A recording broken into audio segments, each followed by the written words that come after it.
told your friend you're not okay? And tell me what's wrong and why you never said you felt that way. And guess you're trying to stay strong and fake a smile until I look away.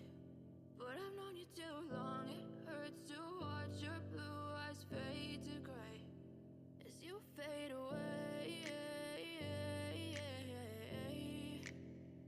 as you fade away. Yeah, I'm about to fade away, cause every time I wake up I feel like it's Monday. Something's going wrong with all the chemicals up in my brain. All of a sudden I don't look at anything the same way. Gotta build up of my thoughts sitting in an ashtray. I'm sorry that I'm so inconvenient, okay? Just let me be me and I'll stay out of your way. I can see the way you look at me, I'm such a disgrace. I never really asked to be brought into this place. You wanna love me? Well then baby, have a taste. All the highs and the lows, no, you'll never be the same. I don't really wanna hurt you, but I can't control the pain. If you're sticking by my side, maybe we could be okay. Okay, maybe you could be the change I need today. I promise that I've never felt this way. I really hope that you will choose to stay through all the pain. I know you told your friend you're not okay. And tell me what's wrong and why you never said you felt that way. And guess you're trying to stay strong and fake a smile until I look away. But I've known you too long, it hurts to watch your blue eyes fade to gray as you fade away,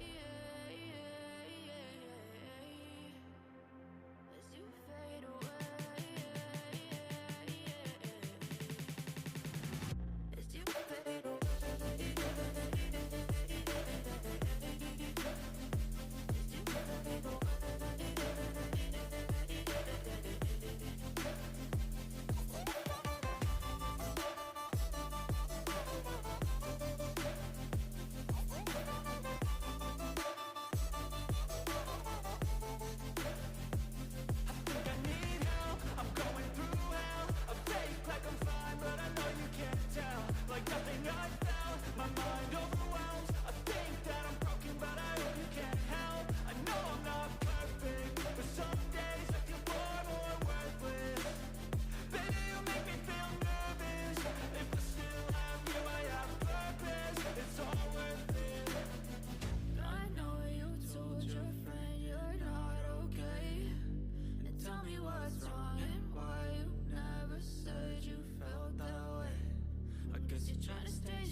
Trying to stay strong and fake a smile until I look away.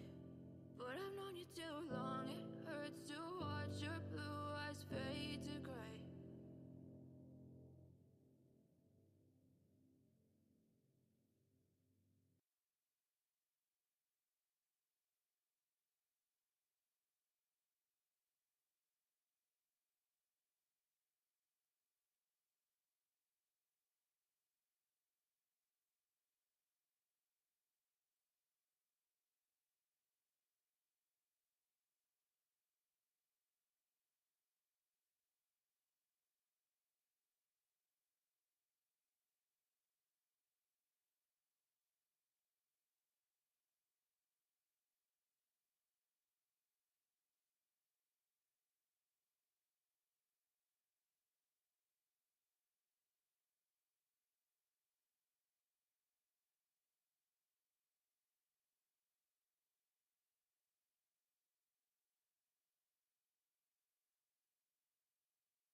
play dead and I stay dead.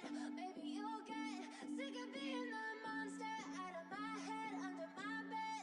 Think you're something out of my nightmares, standing right there.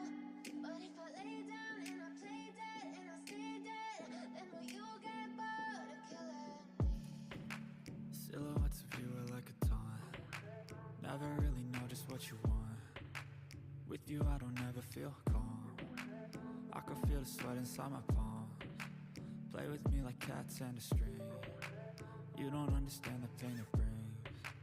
You don't ever wanna give me wings. You don't ever wanna set me free. You know I'm addicted to you, and it's twisted you've been gifted with the evil voodoo. Got me coming back for more, even when I've been screwed. Dolls full of pins, pierce my heart straight through. I got issues in my head, I like you in my bed, but you keep me on red. Oh, everything is like a test. I better not text or I'll come off desperate. But if I lay down and I play dead and I stay dead, baby, you'll get sick of being the monster out of my head, under my bed. Think you're something out of my nightmares, standing right there.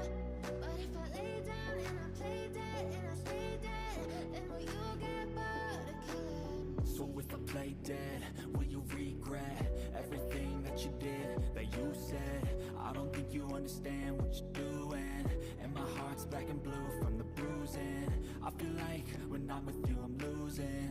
I feel like you think that this amusing, sitting there gaslighting and confusing. Was it me? Is it me? Am I deluded? I'm the one who's always sorry, the conclusion, even though I offer all of the solutions. I wish you loved me like I love you, it's stupid. When I'm alone with you I never feel lucid. I wish I wasn't struck by Cupid. I wish when I first saw you I knew this. When I'm with you I feel so useless, I feel diluted, my heart's been wounded. Silhouettes of you are like a taunt. Never really know just what you want. With you I don't ever feel calm. I can feel the sweat inside my palms. Play with me like cats and a string. You don't understand the pain it brings. You don't ever wanna give me wings. You don't ever wanna set me free. But if I lay down and I play dead and I stay dead, baby, you'll get sick of being the monster out of my head, under my bed. Think you're something out of my nightmares, standing right there. But if I lay down and I play dead and I stay dead, then will you get bored of killing me? Then will you get bored of killing me? And will you get bored of killing me? And will you get bored of killing me? And will you get bored of killing me?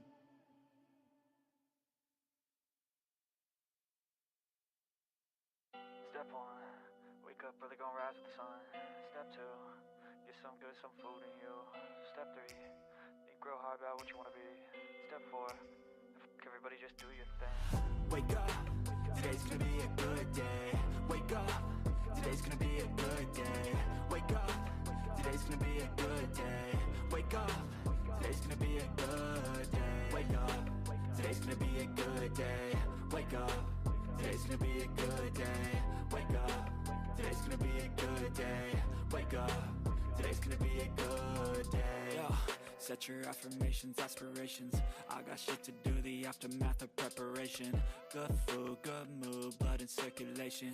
One step at a time, yeah, that's how you make it. Set a goal you control and the steps you take them. I try to pick one thought, have some concentration. And if I make a mistake, it's called education. I try to do this every day, call it replication.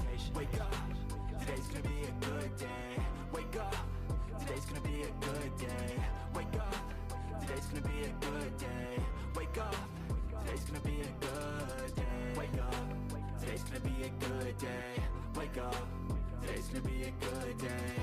Wake up, today's gonna be a good day. Wake up, today's gonna be a good day. So life ain't easy, yo, I think there's a reason though.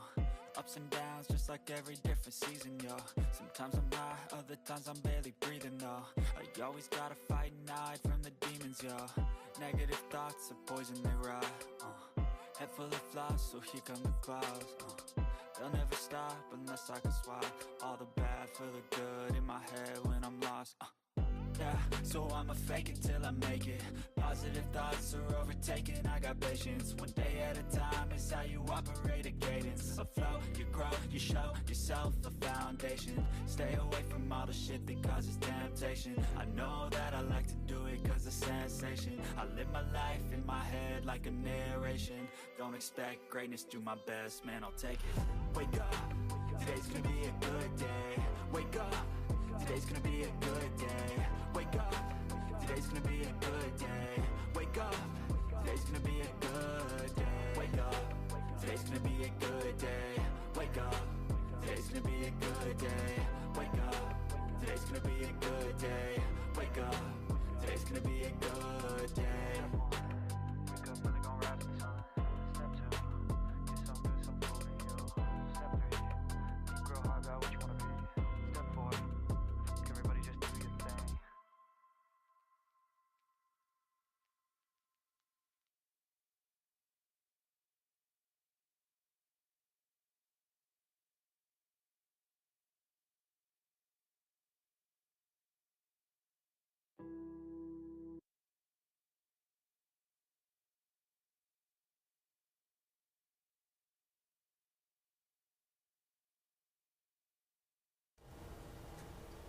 Okay, welcome to the live stream.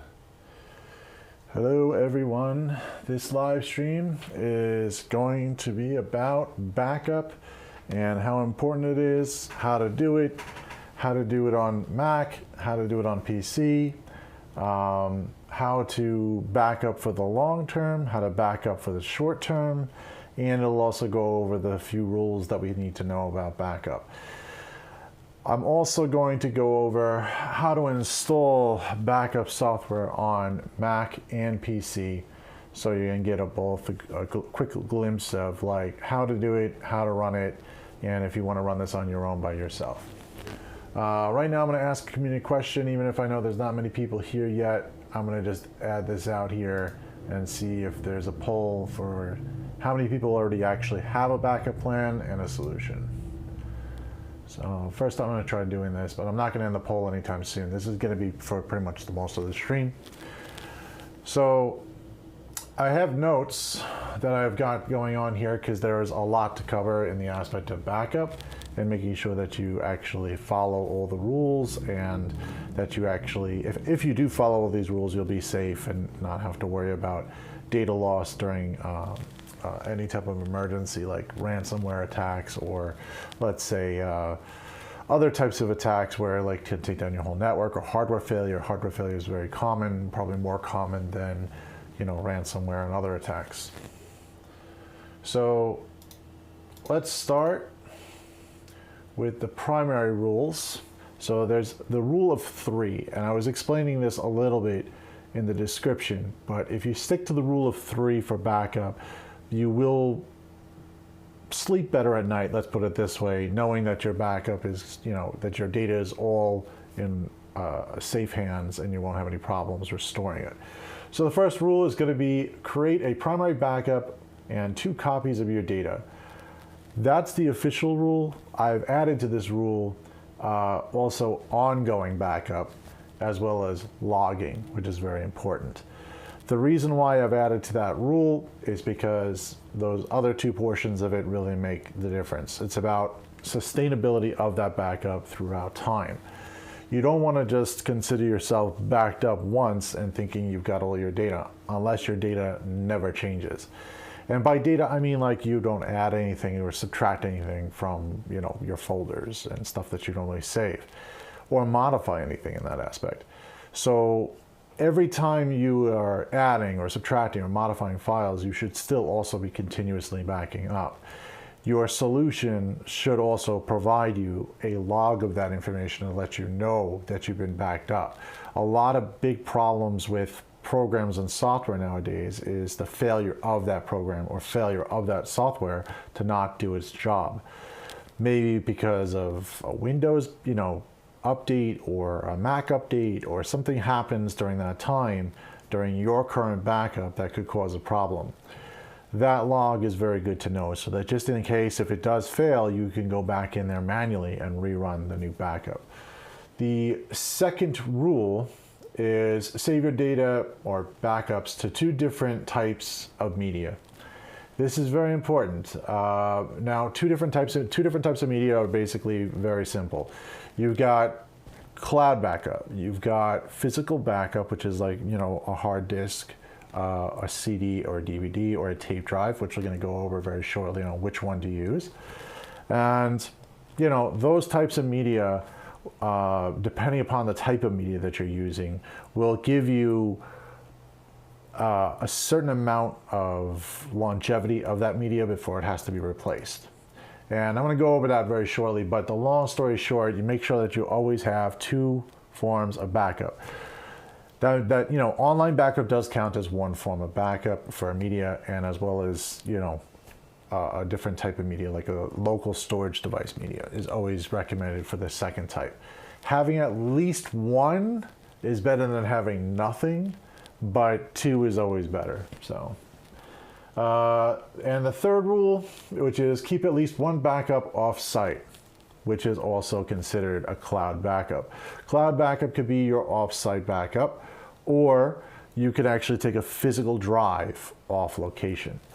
There's other ways to do that too, which we will go over. A few other options like SyncThing, as well as VPNs and connections like that to be able to back up maybe your office data to, like, let's say your home or something like that. Now, if you are backing up obviously physical media, you have to also protect that media, which means that you're going to have a harder time protecting that. You're going to need to make sure that take that media and put it maybe into a fireproof safe, depending upon the building that you're in. If you have an off-site backup, you may not even have to do all that, because in that aspect, if two buildings go on fire at the same time would be kind of unlikely. But then again, stuff happens, so probably best to have it in a more secure location. Now, that's the rule of three, but really I'm just going to give you the short version. The rule of three: create a primary backup and 2 copies of your data with an ongoing logging solution. Number 2, save your backups to 2 different types of media, whether it be cloud or hard disk, or any type of media. And then the third rule, which is having one backup offsite. So those are the 3 rules that are very, very important to follow, and make sure that you follow those rules to almost the same degree. Again, following all 3 is best, but doing at least 2 of those rules, you're going to be better off with protection. So I also have a 4th rule that is an unwritten rule that has to do with just if you are a technician, or even if you just have your data at home, is test. Test your backup solution to make sure that it actually is working. I've had a lot of people that have implemented a test not knowing that they're not backing up, and then find out the hard way when something decides to crash or die on them, or maybe they have a fire, that they weren't actually being backed up entirely from all hardware and software that should have been backed up for the data. So test is the last rule, and I say test 3 times because you have to test each rule once. So after that, the rules are pretty simple, and it's actually harder to implement than the rules are to say. So a lot of this is going to be going over right now. I'm going to just basically go over, let's go over the types of media first, because that's kind of important to know. Remote media, or in other words, anything that's in the cloud, let's say. Cloud backup, there's a lot of different solutions out there. The one that we prefer is iDrive. iDrive is not a Mac program, by the way. They happen to have a Mac version of it, but it's not run by Apple. It's a separate company. And they back up PC, Mac, pretty much anything that you want. They also back up like SQL Server and Office 365, if you need to back that stuff up, there are options there for you. That company does do also quick, fast restores, which a lot of other companies do not do that. They'll ship you a drive with all of your data on it if it's going to take too long to re-download to restore, which is a possibility at some point, depending upon how much data you're actually saving. They're the only company we trust so far because they also have logging, and it also sends an email to us to let us know that every machine has backed up, what the backup set is, if any files have failed, which sometimes a file does fail if the file is open. iDrive usually retries the backup the next day to see if the file is still open, and then it gives another follow-up warning to say that that file has still not been backed up. They also keep, I think, a retention period of 30 days of backup, just in case you get a virus or an infection. You could roll back to a previous date, or let's say if someone screws up a file accidentally, you could restore that file from a previous date and time that was backed up. iDrive has a lot more other options like continuous backup, stuff like that. There are a billion options available. What most of our customers do, we back up once a day. We don't usually turn on continuous. Continuous backup does consume a lot of the internet line during that time of backup, and it's not recommended to do that unless there's something going wrong with a piece of hardware that we know may be failing or something. Then we would turn on continuous backup just to be sure that to keep our all the files backed up to date all the time, constantly. So local backup, also iDrive supports local backup. A lot of these programs I'm going to go over also Windows backup, Time Machine for Apple.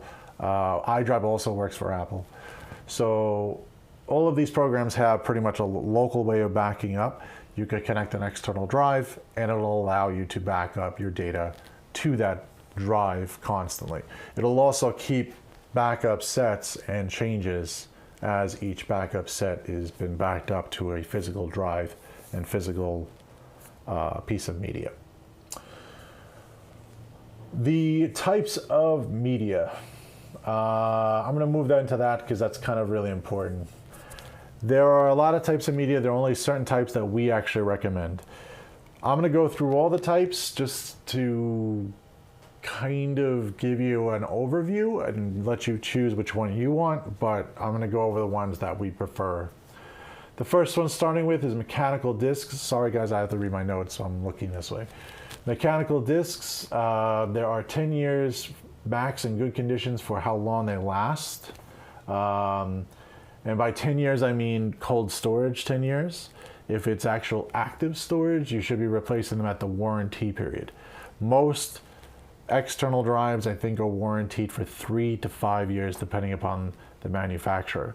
So after 3 years of continuous writing to that drive, you really should think about replacing it. Now, a mechanical disk, also AKA spinning rust, is not the best solution for every type of backup because they do fail. It's not if they're going to fail, it's when they're going to fail. So you need to also double check to make sure that those disks are always in good working order. That's why I say a 3 to 5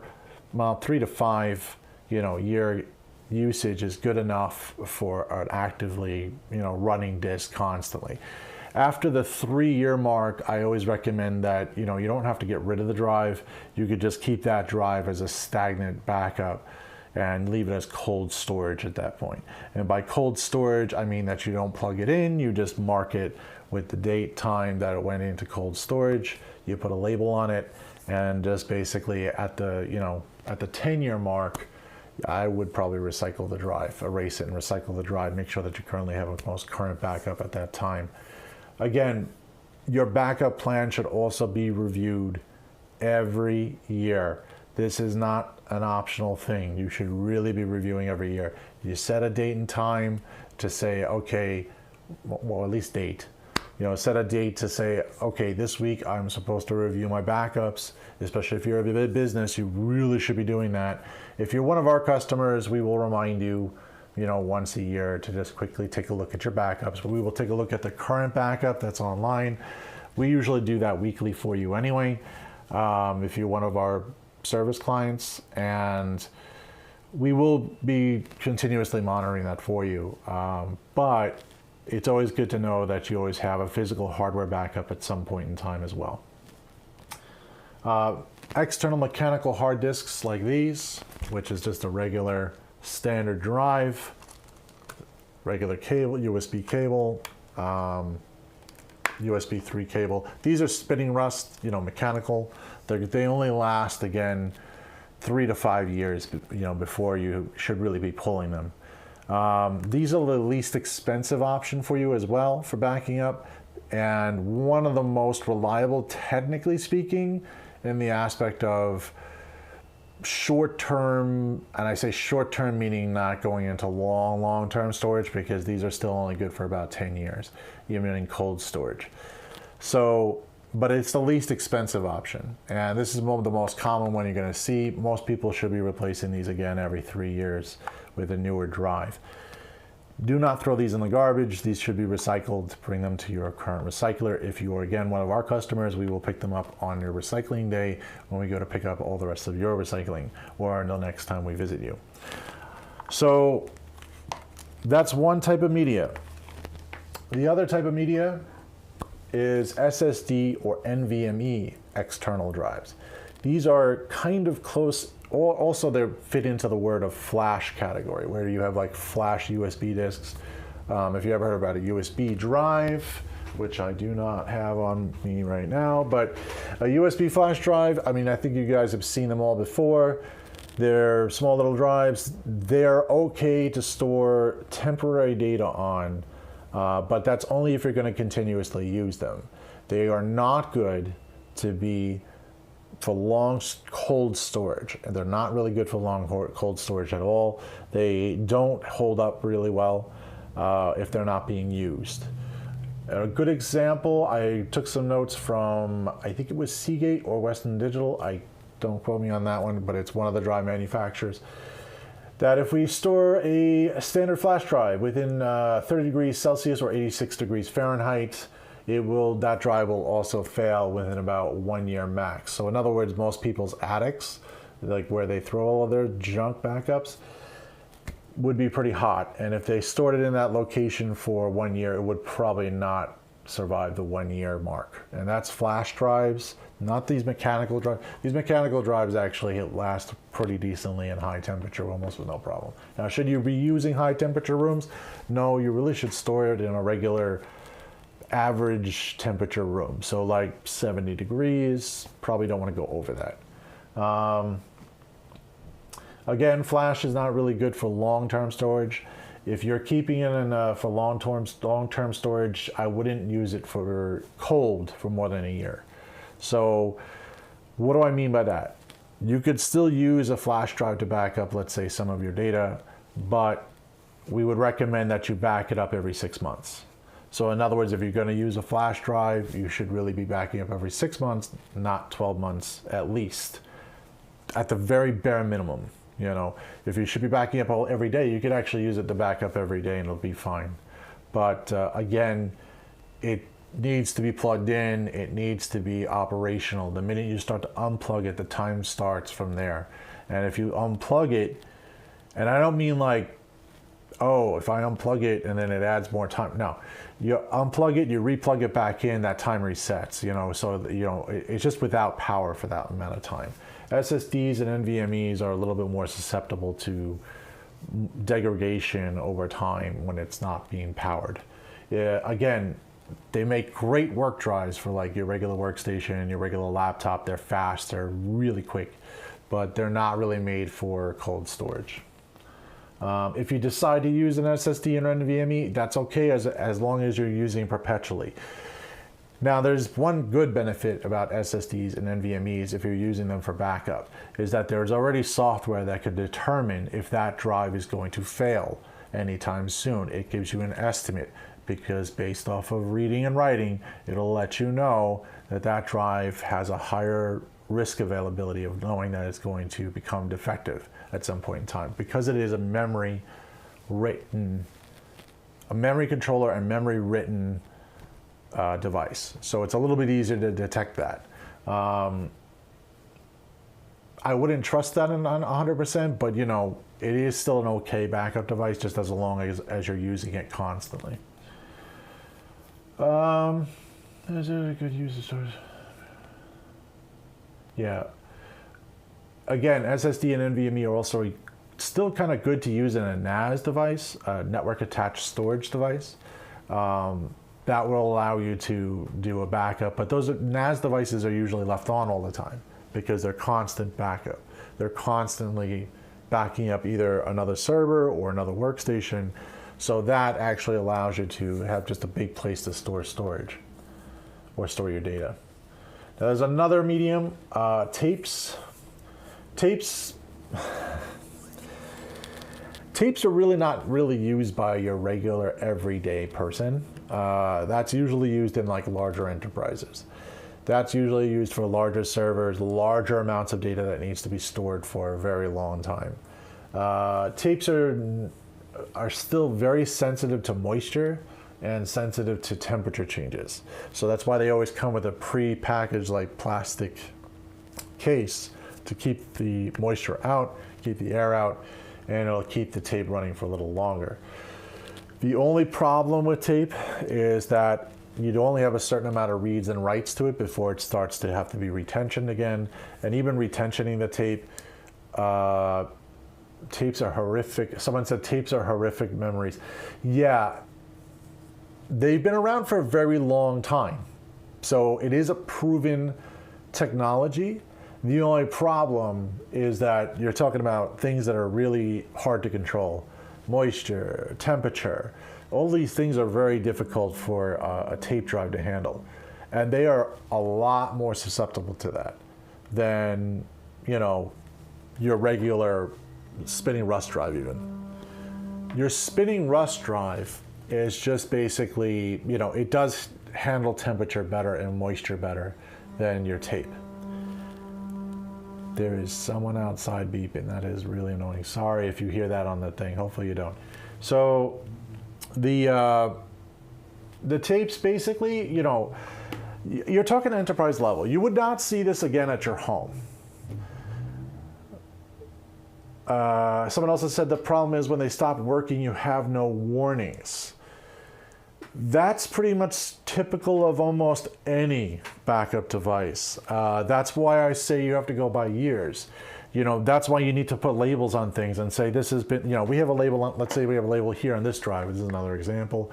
You know, this one was purchased on 2022-07-02. So we already know that this drive is going to die in a certain time period that we really should have it replaced within about 3 to 4 years. What I do is I put in that date, and then what I do is if you're not sure about that type of media, you could always put the expiration date on it and say, okay, it needs to be replaced on so-and-so date. Tapes, again, tapes last a lot longer than most as long as you're keeping them in a proper condition. The problem is the minute you go outside those conditions, it exponentially drops off the curve and says, okay, you're going to die a lot sooner because, you know, they're just more susceptible to damage. Also, 90% of the problem with tapes was loading tapes, but they fixed that over the time, you know, like, because a lot of people would load the tape and not realize like it was not wound 100% or had like a problem in the front of the tape. Nowadays, the newer tapes are very much like fully sealed. So when you go to slide it in, the door opens and then it starts retensioning the tape and reading the tape. So it doesn't allow you to really move the tape, you know, by hand, you know. So it allows you to kind of like not make a mistake that way. But again, we're talking about expensive. Like tape drives are not cheap anymore. The newest tape drives range from like, I think $500 and up, and most people are not going to spend $500 for a backup device. Now, the cost per gigabyte or terabyte of data at this point is a lot cheaper on tapes, you know, but you're going to be replacing them much more often because they get retention at some point, and at that retention period, you got to really think about like kind of getting rid of the tape. Also about early warning signs, they do now have a marker on the tape of how many times that tape has been retentioned. So that kind of gives you, that's built into the backup software, usually whatever you're using, to let you know, hey, that tape's been retention 3,000 times. It's time to kind of like think about getting rid of it. Now I'm using 3,000 as a general idea. That depends on the media type, how you store it. There's a lot of things. Also, what I don't like about tapes, they're very slow. The amount of noise they make also is just incredibly annoying. Most server rooms, if it's in a server room, nobody's going to care, except for me, because I'm in the server room 90% of the time. But the tape itself makes a lot of noise, and they are very slow to restore also. So if you have to restore something from that tape and it's compressed, you could be waiting a good, let's say you want 50 gigabytes of data, which is not unreasonable for restoration. You could be waiting up over 3 hours for a tape to restore, depending upon the speed of that tape. Enterprise levels use it just because it's cheap, it's fast for them, because they usually are using this for the long-term storage. They also usually have multiple storage types as they go along. So they'll store like the regular backups on maybe SSD or NVMe, the quick backups, and then that'll go over to a longer term mechanical storage, and then even the longer term would be tape. They usually, that's having multiple media types across multiple platforms. That really is technically following the 3 rules really to the exact degree. Again, very expensive to use, probably overkill for most regular home users. You're not going to need that. Also talk about cost. Tapes are, again, just for the drive is maybe about $500, where this comes down to maybe about $100, even less. Depending upon size and brand and all that stuff. I usually don't buy these mechanical discs from any weird brand. I would use only probably like Western Digital, Seagate. Toshiba is not bad either, but I don't think Toshiba has mechanical anymore. But Seagate and Western Digital seem to be like the two number twos that I usually use. If you're going SSD or NVMe, there's a lot more choices there. Again, Western Digital, I don't think Seagate does NVMe yet. So Western Digital, Crucial, Samsung, those are really good names. We'll put a lot of links down in the description for if you want to like look at these products and see which ones that we recommend. But yeah, we only stick to really name brand materials. Was it Koei-Sierra? No, not Koei-Sierra. Toshiba was also renamed a different company for their flash division. I'll have to look it back up because it's a weird name. Tapes, by the way, will last, according to 3M, which I don't even know if they still make tapes anymore, is 30 years in the right conditions. That's cold storage, 30 years. The problem is that it depends. That's if you also kill it, if you stop using that tape at the proper retention period, like how many times the tape has been retention all the way back and forward and all that stuff, and has been written to, etc. If you stop it at that exact time and put it just directly into cold storage at that point, it will last 30 years. And again, it has to be in the right temperature and the right conditions. Again, it's very, very critical for the differences between that. You can't just go throw them in your attic and thinking it's okay. There's also CD, DVD, and Blu-ray, which I'm going to put this all into one category, and I'm going to pretty much label this as the absolute worst of the worst categories for backup. In fact, you should not be using, I'm only including this to let you know that you should not be using CD, DVDs, or Blu-ray for backup. The reason why is because they're very difficult to store. They don't store for very long before you end up having a problem with them. And then second of all, they're very susceptible to like simple things as like, oh, I dropped it and now I've got like a scratched CD and I've lost everything. So, you drop a mechanical drive, yeah, you probably shouldn't, but it may last one good slam to a table with no problem if it's not spinning. Now, if it's spinning, it's a different story. But if it's not spinning, the head is placed right, one hit to the table might survive it. NVMe and SSD, they're very susceptible to drops, no problem.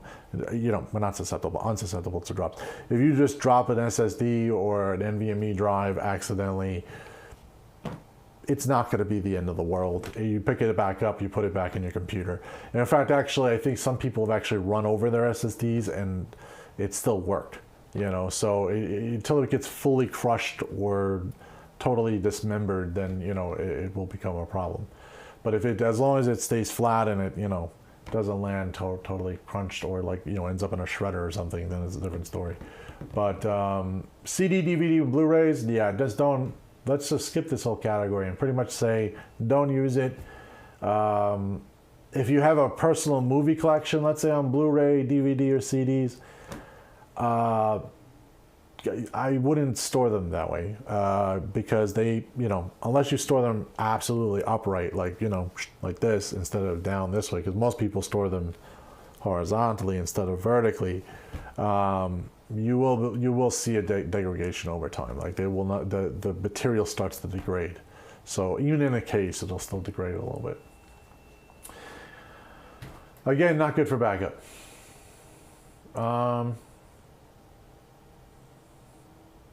By the way, I was talking about NAS drives. NAS drives are, again, another good solution for, yeah, someone put a laugh out loud with a car. You think it's funny, but it's real. People have tested it. They have run over their flash. They were doing it on purpose, you know what I mean, just to see if it'll work.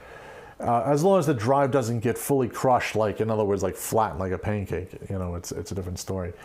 But even when you drive over something, even with a tire, the tire gives a little bit, so that's why it probably didn't get crushed. But let's say if you go put it into a shredder, like a paper shredder or something a little bit bigger for mechanical, it will destroy the drive at that point because then it's destroying the chip.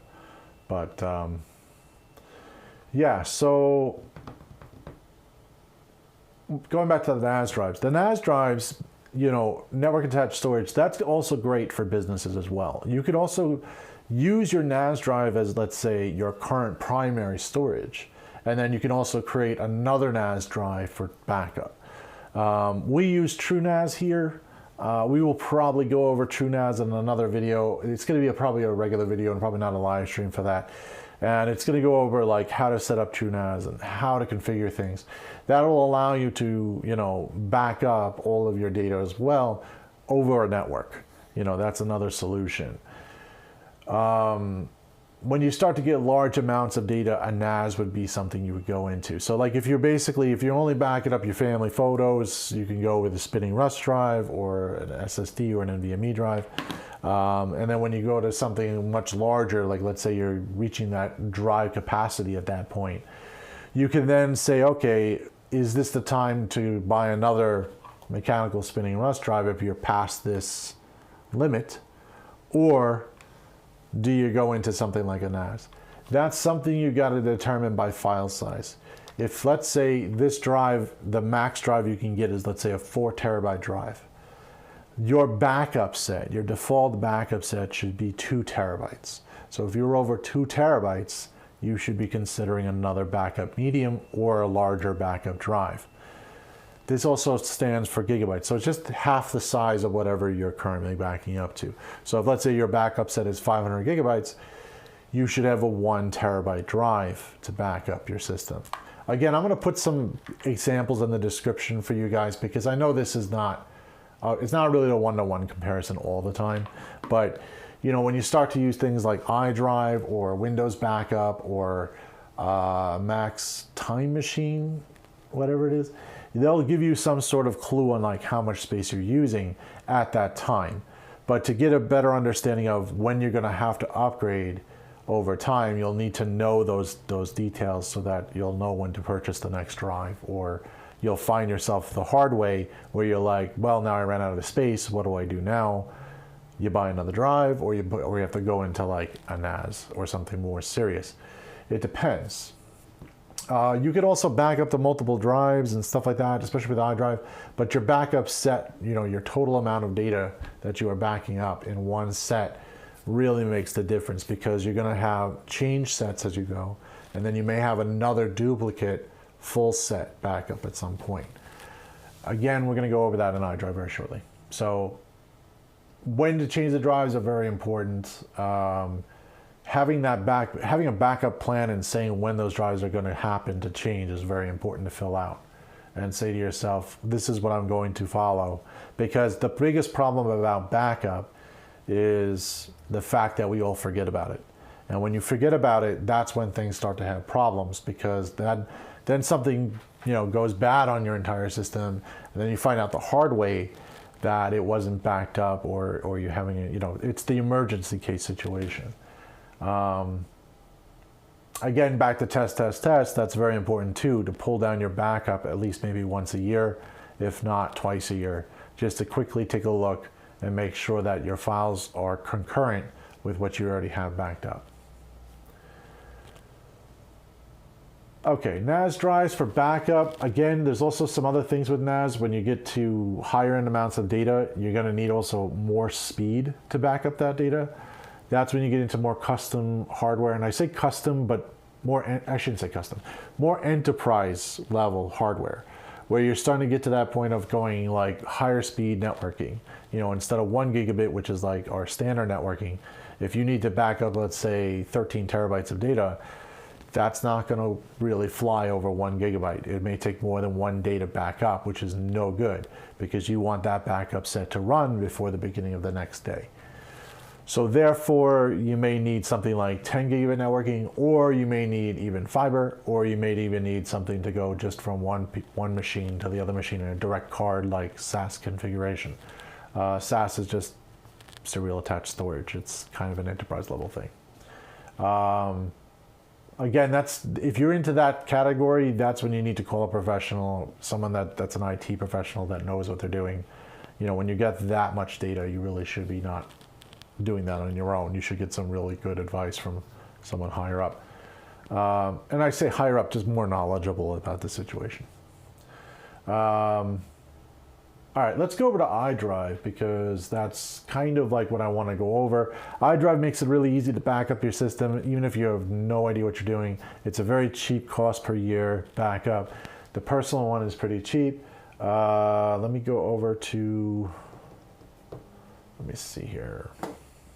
Let's see if I can bring this up to here.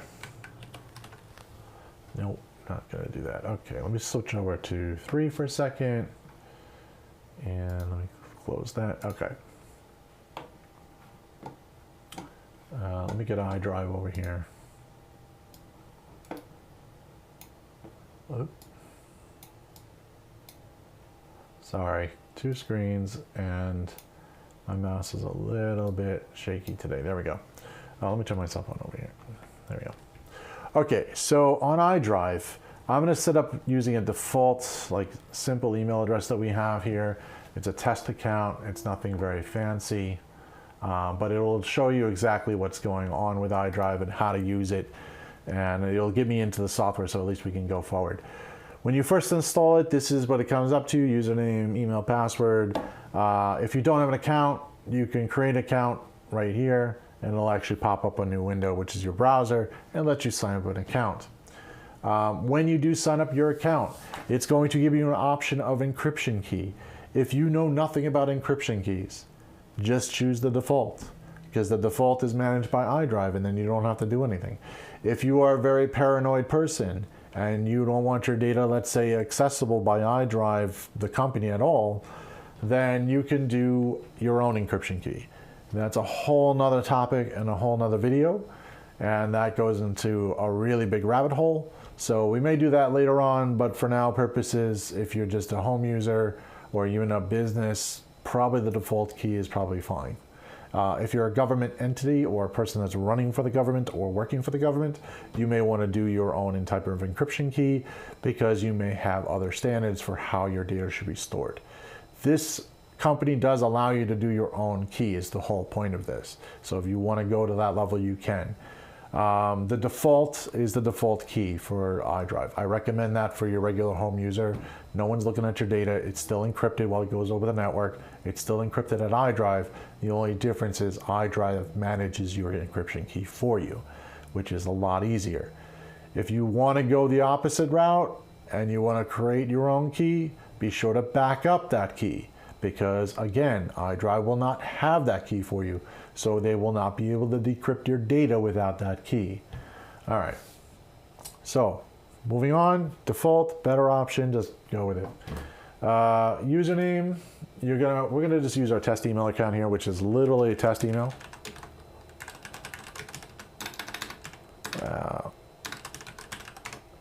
If Brian can type today, and then I'm just gonna type in my password.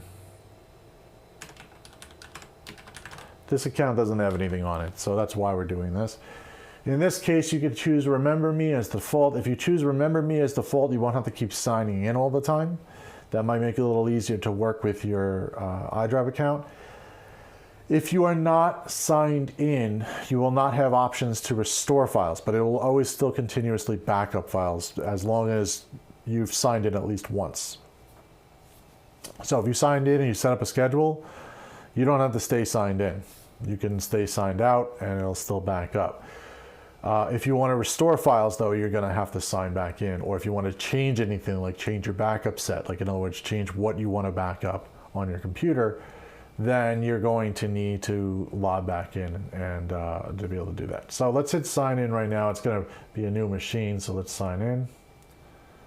Connecting, yay. Okay, now it's going to ask you some simple, stupid questions if you have multiple computers. This is only one computer on this account, so it's why it didn't ask any questions yet. It will usually ask you, if you're doing multiple computers, it'll ask you, do you want to create a new backup set for this computer?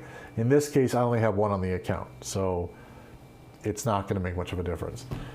iDrive will automatically select your profile, and it'll also select all of your desktop documents, music, photos, and videos already for backup. This doesn't back up everything. This is obviously just backing up the default user files, okay? It's missing things like app data and some other folders that have other things that might be important for you to be backed up. To change that backup, you would click on change and you would select whatever drive you want to back up.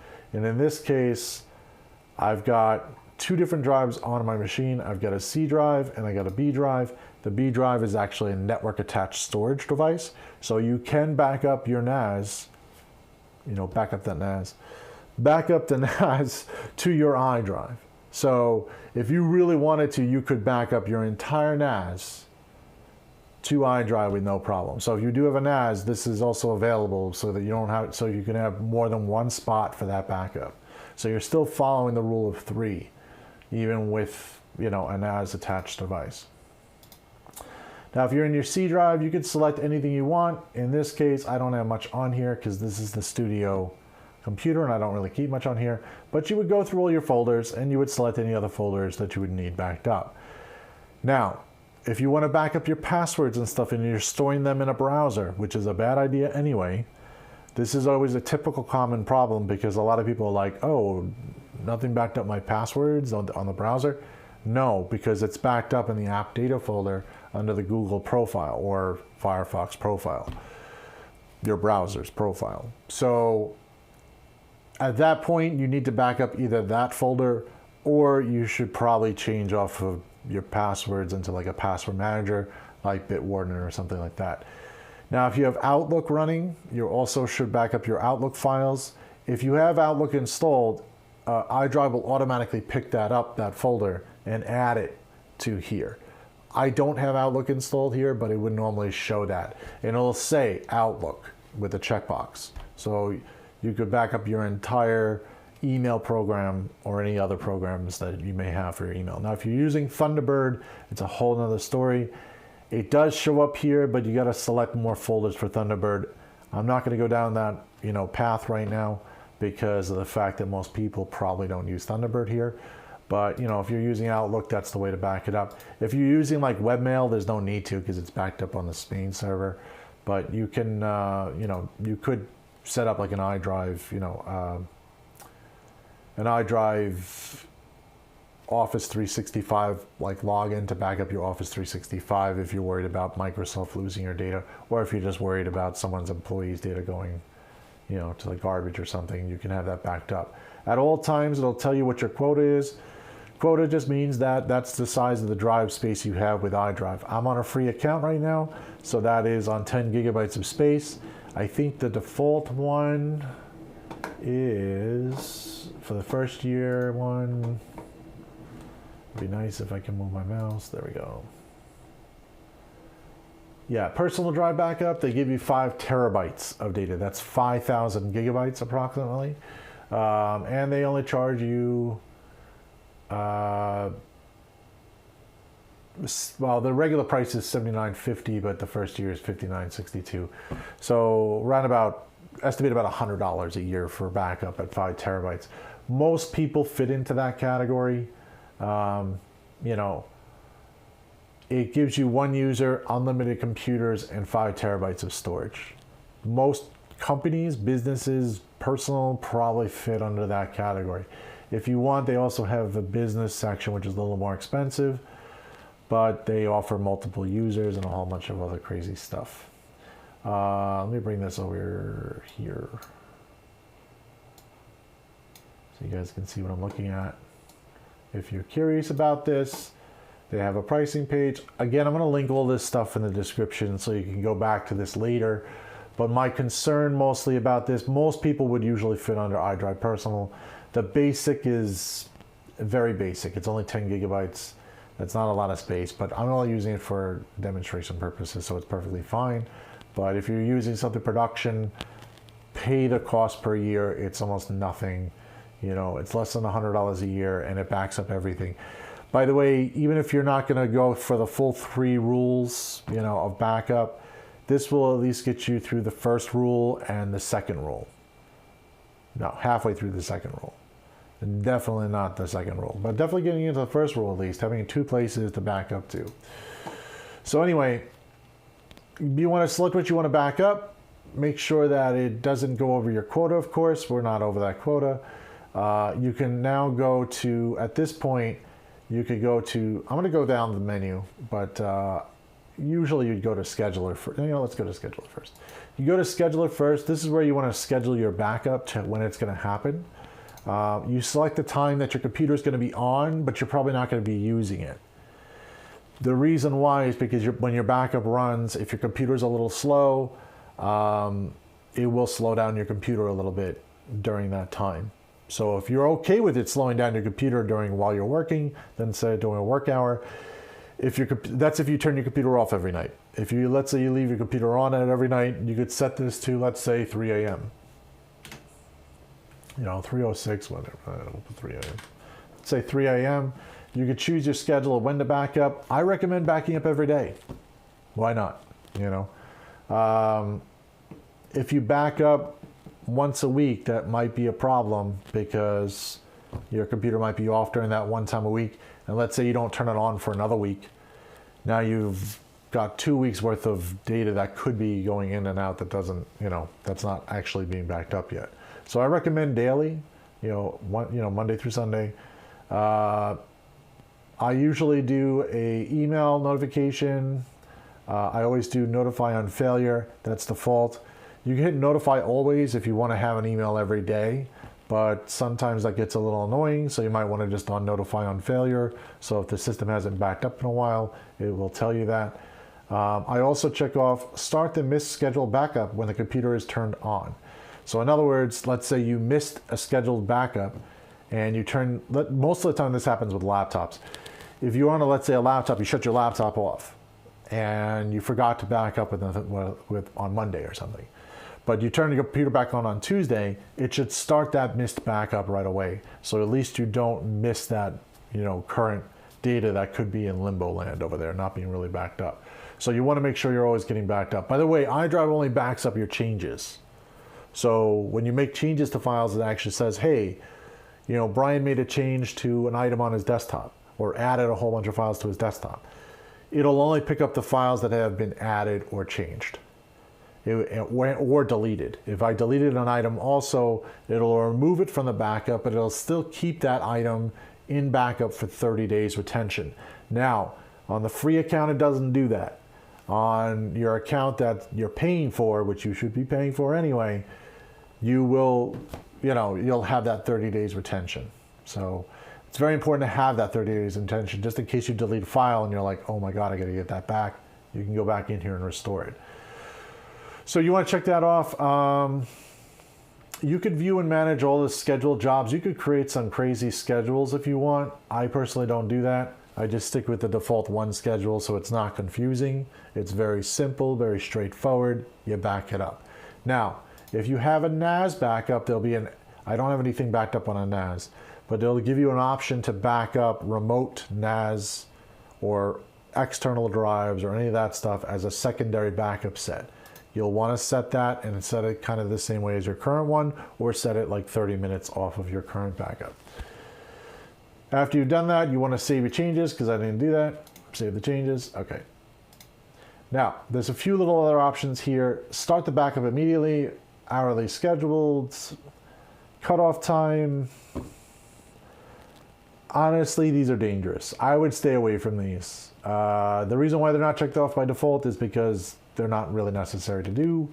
A cutoff time, you could do this for a business. If you have a business and your business that starts at, let's say 9 a.m. and you just don't want the backup to continuously run till 9 a.m., you could check that off. It'll stop the backup at 9 a.m. and it'll continue again when it's next scheduled to back up. Personally speaking, I don't like that option, because then your backup's not complete entirely. But I also understand that a business needs to still run today. So it may slow it down a little bit too much, but we usually, if you're a business, we'll set that, like let's say if we set a 3 a.m., let me put this back to 3 a.m. Let's say we set a 3 a.m. backup, all right. Why didn't this save? Oh, I didn't hit save before. All right, so let's say I set a 3 a.m. backup, 5 a.m. cutoff, it should be fine. The reason why we don't usually set that right away for the initial backup is because the initial backup will take a little longer. But I usually run the initial backup manually, just so that we know we've got a really good solid set of data before we start backing up continuously. But anyway, cutoff time, you can set it if you're a business. If you're not, just don't leave it off. You're just better off just letting it run its backup and run its course. By the way, if you want to run a backup right now, you can go back to backup, and you can hit backup now. That'll back up to the cloud, and it will also set a backup. If you have a local device already set up, you could also have that backup directly to that device. Backup to local files. Oh, see, if you want to back up to local files, there's another. This is all cloud-based, and then there's a little button here to go to the one for local-based backup.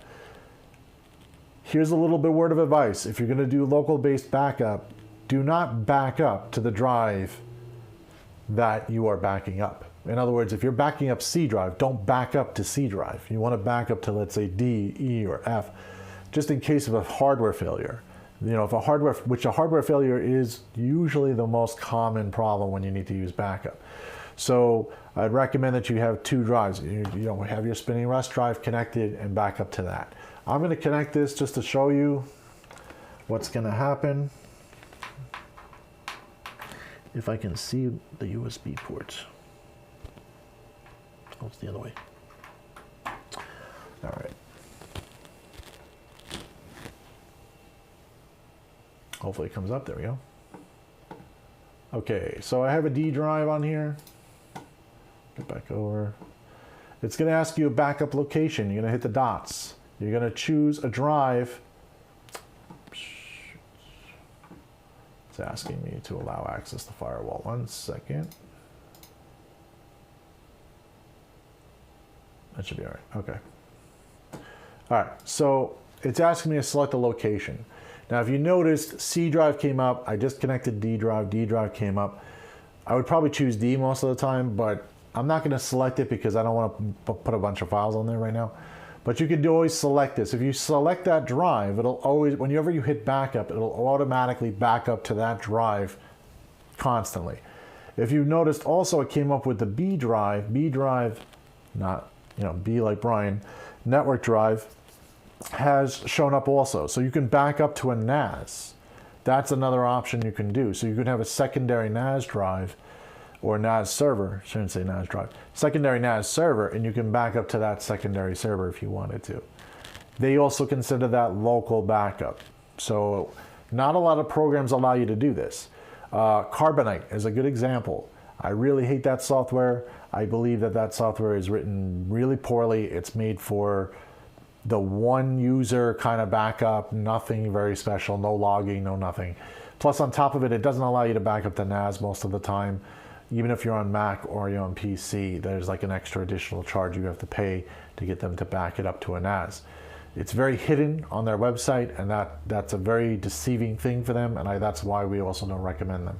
Price also is a lot cheaper on iDrive. They give you a lot more space for the cost. I think Carbonite also charges you per computer, which most of the time doesn't come out cheaper. So yeah, I would probably recommend going with iDrive instead. There are other backup programs out there, but I prefer this program because it's just the easiest to use. Simple, it does its job. It also backs up very large files without a problem. I've had CrashPlan is another one. CrashPlan was a nightmare. They have a CrashPlan business now, but whenever you get to back up a very large data set, I've had them crash over and over and over again, and then you have to like reset a memory command, and it's a lot of extra work to get it to work. This has never had this problem. It just works. It backs up large files, small files, it doesn't matter. Just as long as the file is on the machine, it backs it up. As long as it's closed, actually I should say, because if it's open, actually I've had files that are open back up with no problem. It's just sometimes if the file is very large and it's open, it kind of says no, it won't back it up right now. You close the file, it'll back it up, but it'll also tell you this in the log, so you have all that for you. Now you can select which files and folders to back up and where you want to put them. When you put this on D drive, let's say, yeah, it's annoying when I have the NAS connected. It's a little bit of time for the NAS to show up. This has been always a little bit of an issue. There it goes. Select D, let's say. I'm going to select D anyway. It'll actually create a folder on there called iDrive. I think it's called iDrive Local. It's iDrive Local. So when it creates that folder, it'll actually put all the subsets of files in there. It'll also keep them encrypted on there. So the only way to restore the files are through iDrive. So to restore them back, you would use iDrive and hit restore. And you can restore from either the cloud or from a local backup. The local backup will also back up all sets of data. So in other words, all change sets. When you have a change set, it'll actually back up all those changes within there. So you can select a different day or a different option, and it'll allow you to do that. So let's go back to restore. Actually, let's back up something because we don't have anything to back up right now. So let's go to backup. I'm going to say backup now. I'm going to back up to the cloud just for the hell of it. It's not that much to back up. Once you back up, you'll get a little synopsis. It'll say, hey, you backed up. And it'll tell you backed up how many files, the size that it's backed up.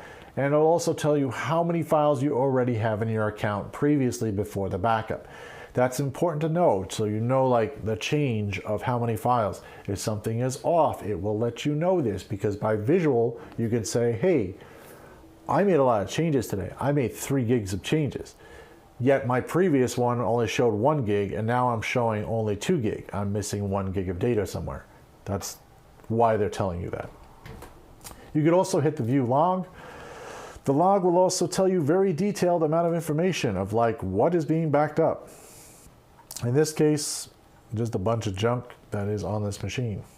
But it will tell you what files. This is a full file path, so you can go all the way to the end and see the name of the file and the size of that file. It'll help you with just in determining if you've actually got a full backup. Now, are you going to sit here and go file by file? No. What you are going to do, though, is you're going to check your main C drive and make sure that the amount of data that you are backing up matches the amount of data that you are actually backing up. Or you could just do a test scenario and actually restore those files at a later time and see if you actually have all your files in place. And when you go to restore, just restore to a different location. Don't restore to the original location. You want to restore to, let's say, a backup drive or an external drive or maybe a different folder, so that you can see all those files that come back and make sure that they are actually coming back. Don't ever back up your backup. That's weird. Don't do that. you're going to end up with a huge backup set, and it's going to be all screwy, and you're going to have like some sort of weird thing going on there. So don't do that. But you want to be backing up your files, not the back up the files. Now, when you also go over to D, you could hit backup now this way too. It'll say, do you want to back up to D? Would you like to proceed? Yeah, sure. And it's going to back up to the D drive. Now, I have this plugged into a front header, so it's going to go a little slower. But whenever you back up, you should really plug into the back part of your motherboard. If you're plugging into a laptop, it should be plugged into a port that's on your laptop. If you're plugged into something like, let's say, a separated port, you know, like a docking station or something, it may go a little slower on the docking station. So maybe, depending upon the newer docking stations, probably not, but the older ones definitely. Or if you just have a lot of stuff plugged in there, it could slow down the speed of the backup. But if you noticed, it backed up pretty quickly. It's on the D drive now. So if I go to the D drive, where am I going? There I am. Yeah. My crap drive, which is not, there we go. It makes an iDrive local backup, and in here, it'll show all of your data being backed up. And it will look very weird. This is not gonna be, you know, very comprehensive knowing to you, but don't worry, the program knows where all that stuff is. So when you go to restore, you would use iDrive to restore. You really wouldn't go in here and double check. I mean, if you want to just check to see if files were written to it, you can do that. But I wouldn't mess with anything in here because you could screw up your backup if you make changes to any of those files incorrectly. So use iDrive to restore. If you need to restore, go to Restore tab. And then what you're going to do is you're going to select the computer. Wow, that is a horrible computer name. And you're going to select the file you want to restore. Now, you could restore files from either the local disk backup, or you can restore from files from the cloud. If you say from the cloud, then what it's doing is it's reading that directory from the cloud instead of the files locally. I'm going to restore from the local ones just because it's faster, but you could go in here and you could just basically open up any branch and allow yourself to restore any files or folders you want. Now you can go down to even just the file if you want. Let's say I only want to restore this link. I can do that. Or if I want to restore all of, let's say, Brian, I can restore all of Brian, and I would select the restore location. Normally, you should select the location to make sure that that location has enough space on it before you restore to it. I'm not going to do a restore right now because obviously it's restoring us. Maybe we should do it. Why the hell not? Let's restore to documents. Or no, I don't like that folder. So I'm going to make another folder. Can I create a folder? Yes. Create a folder. And I'm just going to create that folder called V1 for boot once. And I'm just going to select that. And now I'm going to restore to that location.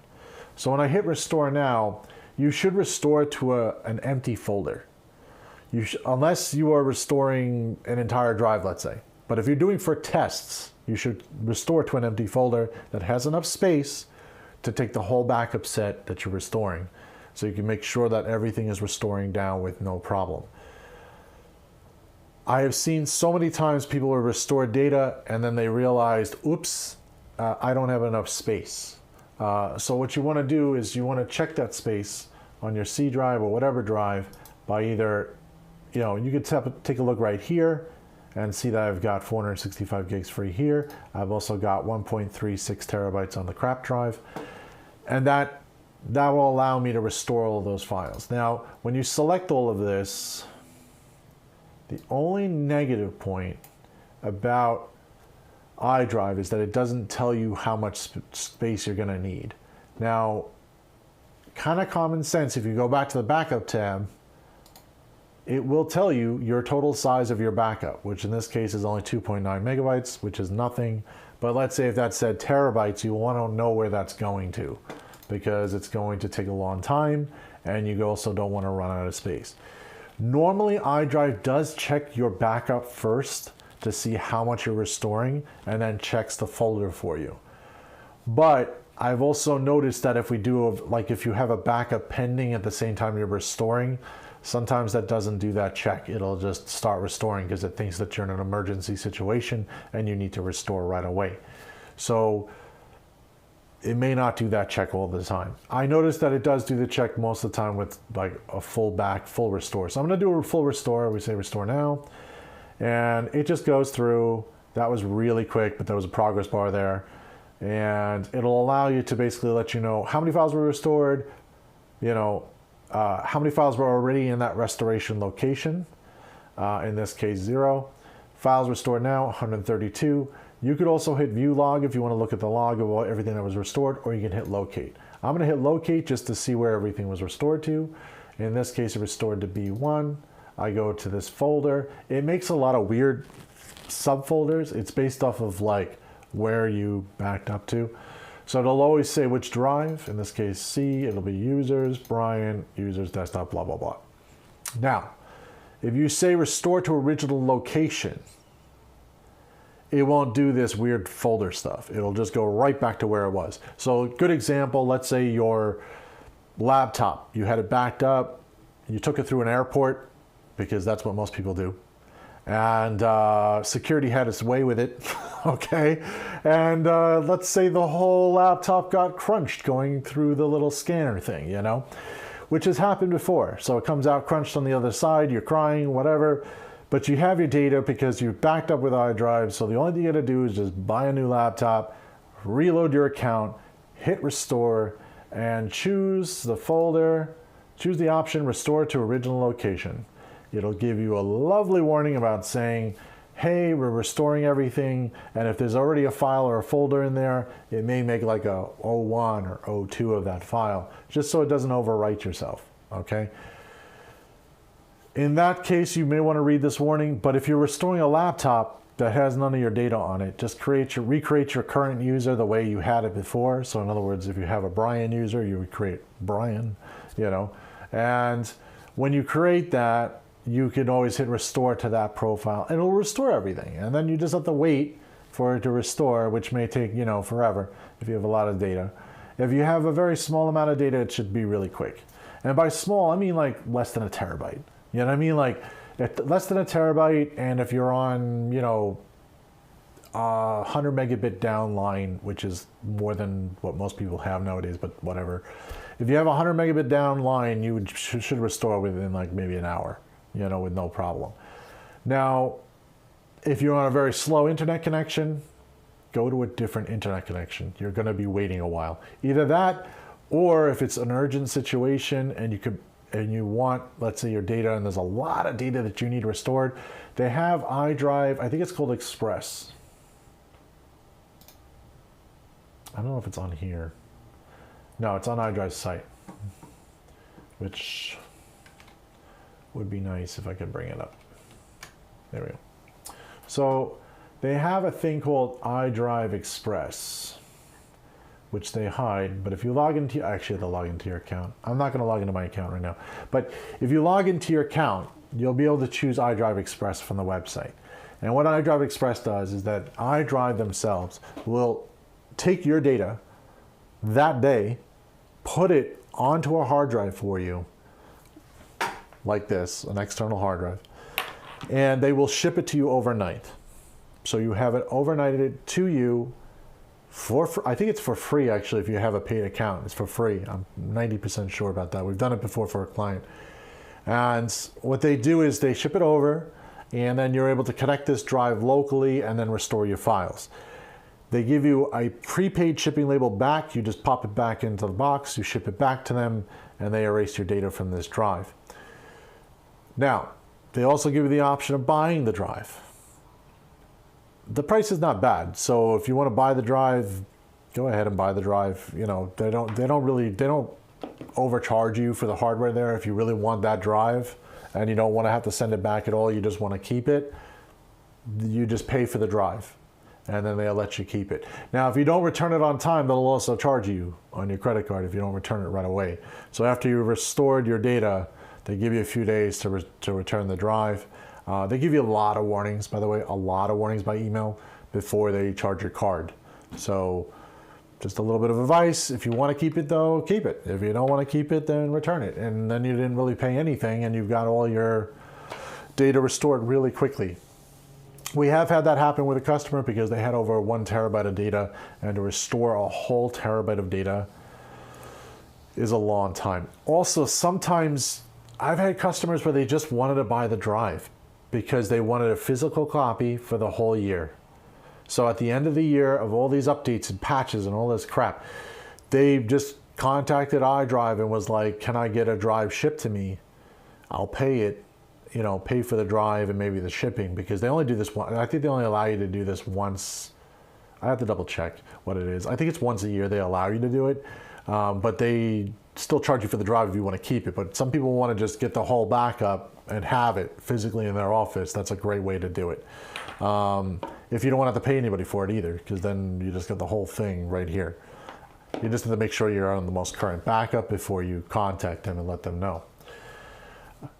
It's good for businesses if they want to just keep buying drives every year. It is still kind of expensive that way for a business, but it is a business expense. So, you know, maybe somebody might still use that as useful. Paying a technician to wait for that to download that's just dumb. So, I mean, we could always just start it for you, and, you know, you could buy a hard drive and do it that way too. But, you know, it's more cost effective to probably do it through iDrive themselves. So let me minimize that. So that's restore, scheduler. There's a sync option. The sync option's kind of cool about this. Allows you to sync certain folders on your machine with any other computer that's also on iDrive. I've used this a few times. I don't like it as much as sync thing. This works. It does work. It works pretty well. If you want to sync, let's say, a whole server folder to your laptop for some reason, you can do that without even using a VPN. You're just using their network to go in and out. This is a little easier to do that with than sync thing. Sync thing is more VPN aspect. You'd have to have a VPN for it to work. But yeah, I mean, a cheap version of this is really good. I mean, at least they offer it to you for nothing, so you can use it. So server backup. This goes kind of into the business area. If you have a business account, a lot of these features work. I don't know why this comes up as the personal, because I don't think any of this really works under personal. I think they're going to ask you to subscribe to the business layer for that. But since I'm on a free account, they're probably just trying to get me to sign up with anything. But these features are very specific to businesses. So you're like your Microsoft 365. If you have, let's say, all of your employees on Microsoft 365 for email, okay, or calendars and contacts and tasks and all that stuff, you could use iDrive to back that all up. Do you need to? Probably not, because Microsoft keeps 30 days of backups anyway for you. That's what you're paying Microsoft for you know, that other account. But if you have, let's say, a lot of employees and you delete a mailbox accidentally, that might be a problem because Microsoft doesn't really keep that box for more than 30 days. So if you really want like a very high retention rate, you could use this to do that.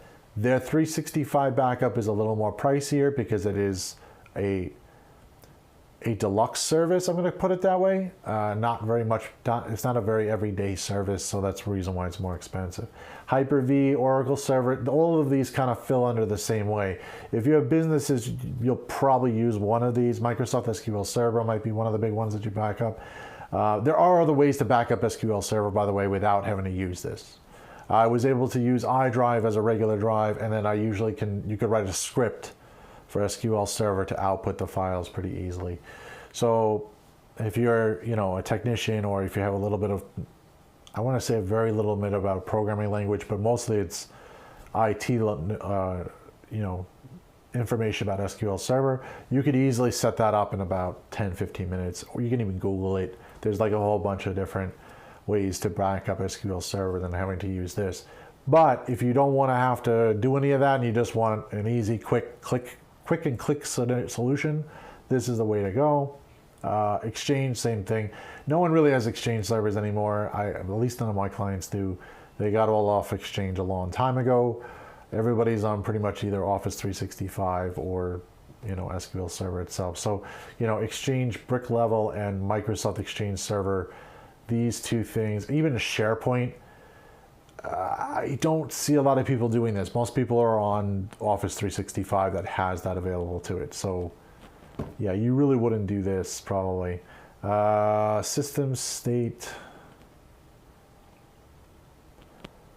You could do this system state actually here under clone and computer backup. You don't need to use this if you don't want to. So I'm going to get to that shortly. VMware is just virtual software. No one really uses that, so we'll move on. Not anybody for personal computer, not even for business. We really use VMware.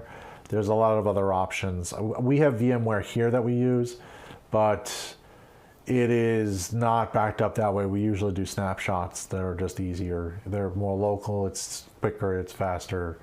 And you don't have to wait for it to do it. Other settings. Settings are very important. There is continuous data protection. If you noticed, it is off by default. If you turn this on, what this will do is that in real time, when someone saves a file to this machine, even if it's a server, even if it's a file server, it will still back that file up immediately.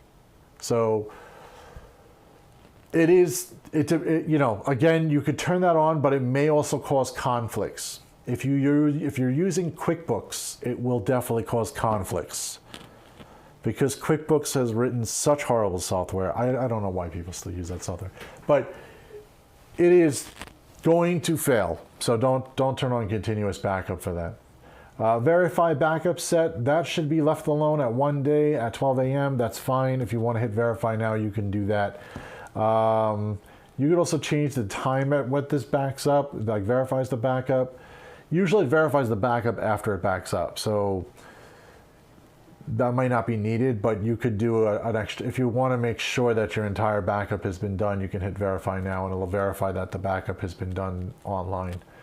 Open file backup, I usually leave this on. It does cache to the C drive. If you have a very small C drive, switch it to another drive in a different folder and it'll allow that to cache it. What a cache does, it just basically takes the current file that's open, takes a shadow copy, or in other words, volume shadow copy is really the long story of that one. A volume shadow copy, which is built into Microsoft, that basically says, hey, if this file is open, you can still make a subfile that is closed to copy over to somewhere else. But it needs a place to copy that locally before it can upload it to the web. So, the cloud, I shouldn't say the web. Language, obviously English. Optimize CPU resources. I don't check this off usually. I found that if you have a very slow computer, just set the time and date for it to back up to something when you're not using it. And if you're totally at that point of like, oh, I use my computer constantly, and my computer is still slow, buy a new computer is my answer to that. Get a few more processors in there, get a few more, higher CPU, higher RAM, a little bit more disk space, and let it do it in the background then. But don't optimize CPU resources, because I found that when I checked that off, now I haven't done it recently, so I don't know if the new one does this, but the old one used to have a lot harder time to figure out when you're using the CPU, and it'll actually still slow you down anyway, so it's kind of pointless. Update software automatically, yes, leave that always checked. Notify on failure, this is up to you on what you want to set for this. 5% is usually what I, again, leave it at. If there's more than 5% failures on files, it'll email you to let you know that. Ignore file and folder access rights and permissions, yes, you need to leave this on. Unless you have a problem reading and writing to all those drives that you are backing up. Then in that case, you may want to set up a separate user for iDrive that has full admin rights so it can back up everything. Notify as failure if the total files backed up are more than 5%. Yeah, okay. Again, you could choose 5% or higher. If it starts to email you a lot, change that number to be higher just in case, let's say you're on a laptop, that will usually be higher all the time because you have your laptop off. So, you won't get an email as often. But again, that's up to you. So, how comfortable you feel with the backup not running very often. Ask where save files folder before restore. I usually check this off just so that when you hit restore, you don't just hit blindly and hit restore and go. You should, you should know where it's going to. Alert me if the scheduled backup fails for 1 day. Yes. I don't know why you would change this to anything higher. Backup is important. If it hasn't run, you want to know that it hasn't run. Automatic power off of the computer. Oh my God. No, don't do that. Wake up the computer from hibernate or sleep mode. Yeah, that never works, but yeah, you can leave it checked. Upload, you shouldn't probably do hibernate and sleep mode anyway. That's not good for your computer. Upload multiple chunks simultaneously. Yes, that will allow you to get faster backups to go over. If you uncheck that, you're going to be waiting a while to back up. So yeah, don't undo that. Allow iDrive to only run under current profile of Brian. Obviously, that would be whatever profile that you're currently under. If you're sharing a computer, you may want to check that off. Especially if you have kids or something, you don't want them screwing with the backup. So you may want to check that off. That's pretty much like the I would say the kid protection, or also bad employee protection, just in case you don't want to have that bad employee accidentally deleting all the backups. If you want it to just only run under your profile, which will make it so that it's not accessible under any other profile. I like to usually check that off, which I'm going to do right now. That usually just makes sure that I'm the only one running it. Hit save. Now there's more tabs up here. There's exclusions. All right, if you're backing up the app data folder as an example, you're gonna have to set up some exclusions, which if you notice, there's already an excluded folder for the app data. So you'd have to take that out if you wanna back up the app data folder. But it's gonna exclude those files from the backup itself. I don't want to really usually mess with this area unless you're adding something very specific. Excluded files and folders, you can right click in here and you can say insert files or folders, or delete any of these items that you do or do not want in there. You could also go to file folders with partial names. So in other words, anything that says iDrive local, it will not back up. Like in other words, if you have an iDrive local backup set, it won't let you do a backup that goes into a circle. So that's why it's avoiding that. Archive cleanup. Okay, this happens when you have a lot of data that you delete, or if you move a lot of data from one folder to, let's say, another folder, and you have more than what's available to your current set of data, the current set that you have, like your current quota set. Usually this happens more when you've got terabytes of data, and you're over your 2 terabyte to 5 terabyte ratio there, or like 2.5, I should say. 2.5 terabyte to 5 terabyte ratio, you may want to run the cleanup a little bit earlier. You could select this amount. Files considered for cleanup is 100%. That's usually what I leave it on. You can run a cleanup now. That'll actually run a cleanup on whatever's there that has been deleted or moved. It'll get rid of those files and purge the old stuff that's older. Now, I usually select this on for periodic cleanup, and I let it do it by itself just because I don't want to come back in here and have to remember to hit cleanup now. I usually do this for larger clients because if you're doing larger amounts of data, you're going to hit that threshold a lot faster. So what you want to do is, of course, keep it for 30 days, automatically clean up the number of deleted files less than 5%. I usually put this at like 10. You know, you can put it at whatever number you want to do. Now, if you go to the information on here, it says the number of files, their version of it. The number of files to be cleaned up exceeds the percentage of the total number of files in the backup set. The cleanup will not proceed until you reach the number by manual files. I usually like to do 10%, just so that after you reach that 10% threshold, that's the time to start doing that. I'm gonna hit save on that. By the way, every time you change screens, you should just probably hit save before you change screens. Throttle. If they have really junk internet, that's the nice way I can put it. Like if they're on Optimum, I shouldn't say Optimum, because Optimum is not everybody on Optimum has really bad connection. let's say they have DSL, which is really like the lowest end of low. You're going to have to throttle this for the backup. You're probably going to have to do a 50% on both. You're going to have to throttle here with the bandwidth throttle at least a 50%, and then the CPU throttle, I'd probably do an 80% or something like that. If you really want to set something, your backup is going to take longer if you put this number lower and lower and lower. Same thing with the bandwidth throttle. Auto pause. Now, if you leave it all at 100%, it's going to consume the whole bandwidth. So in other words, if you hit backup, it's going to use all of your internet speed capable from that machine to pull from the internet or push up through the internet. Again, if you mark this down lower, it will take longer to do that. But if you're on a really garbagey connection, you may want to throttle this down so it doesn't consume the entire connection. If you're a streamer, this is something you may want to just turn off during while you're streaming. You don't want to be backing up at the same time. So you may want to do, cut that down a little bit. I'm going to put it to 100% for this because this machine doesn't really matter too much for that. Mapped drive backup. Now this is, if you have a mapped drive, you can connect it here if it's not already saved in Windows. Mine's saved in Windows, but if it's not saved in Windows, you can actually connect it, have it automatically connect to that drive by putting it, it'll automatically put the username, the password in. It'll verify the connection each time to that network attached storage device, and it'll also back it up. If you're having a lot of failures on your NAS backup, this is where you would go to fix it.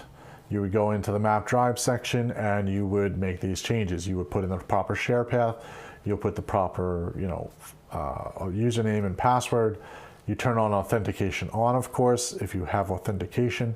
If you don't have authentication, in other words, you have a guest network set up for your NAS, why are you doing that? That is dumb, that is stupid. Go back and set up authentication correctly on your NAS and fix it before you go forward.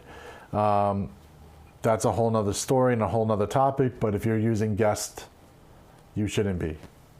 So save all that. And that's it for the settings area. There's another section down here called Clone Computer Backup. This thing is pretty cool. It's kind of like if you ever used Acronis or if you ever used like a ghosting software, this is exactly what that does. This will clone your disk to a new disk. So in other words, if you want to back up your entire contents of your entire computer sector by sector to another hard drive that's a physical hard drive that you're putting into the unit, you can use this. This is more of an advanced area. This is probably not what most people are going to do. This also kind of goes down an area that if you don't know what you're doing, you may end up cloning the wrong thing. So, or you may overwrite your data that's already here, and that might cause a problem too. But if you know what you're doing a little bit, put an extra drive in there, you know that that drive is empty, you can clone that disk, the current disk, to the new disk, bring it over to the new computer, and then boot it up and allow you to, have everything the same. There's also entire machine backup. Disk clone most people are not going to use, but the entire machine backup, you can do this one. It'll back up. Now it's pretty cool. You could back up to the cloud, the entire computer, if you want to. This will consume a lot of space on the cloud. So if you do this option, realize that it's up there because your quota is going to be reached really quickly on how much disk space you have available online. Now, you could do it to a local backup, which is probably what I would recommend.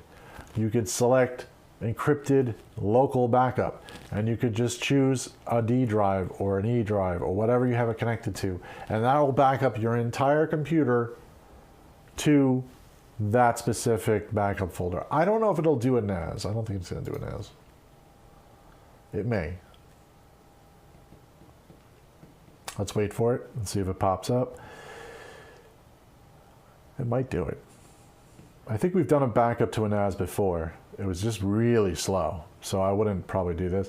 But yeah, you could select the B drive. So you could select the drive that is a NAS drive. You could take your whole entire computer, back it up over to a NAS through the network, and do that. The problem is your network will be saturated with full requests. That's a lot of problems with that. I would probably not recommend this situation. I would probably recommend backing up your entire computer to, let's say, a D drive that's local. Because now if you're going through one of these, let's say a mechanical drive, this mechanical drive will probably take maybe, depending upon the size of your computer, maybe about half an hour to an hour to back up to. If you go to a NAS, it's however fast your network is going to go, which is a lot slower. You're going at 1 gigabit per second, and that's gigabits, not bytes, bits. It's a very small amount, so it's like about 100 megabytes per second approximately. That's about average. That's a fast NAS that you're connected to for 100 megabytes per second on a gigabit connection. That's not too bad. But if you're going over a network, you're going to need a lot more connection speed, or you're going to leave it overnight, then it's fine. But yeah, this is probably the better way to go. You could schedule that to back up anytime. You could schedule it now, or you can back it up later. Restore also works the same way. You can restore your entire computer.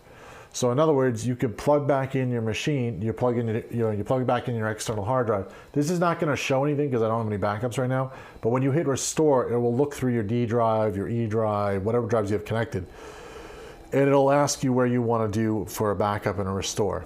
And if you do a restore, it'll actually erase your entire drive and replace with that entire drive. It'll give you warnings, by the way, to let you know that. But that's if you want to back up everything, Some people want to back up everything. This is just like Mac's Time Machine. In fact, better, because it actually works. So, this is a way to restore your entire PC without having to do folder by folder.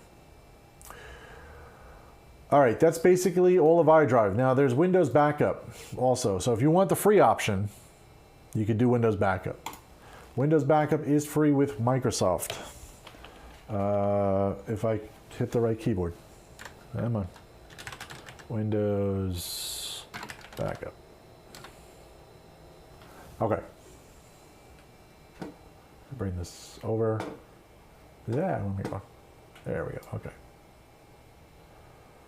Now, if you don't want to pay for iDrive, that's okay.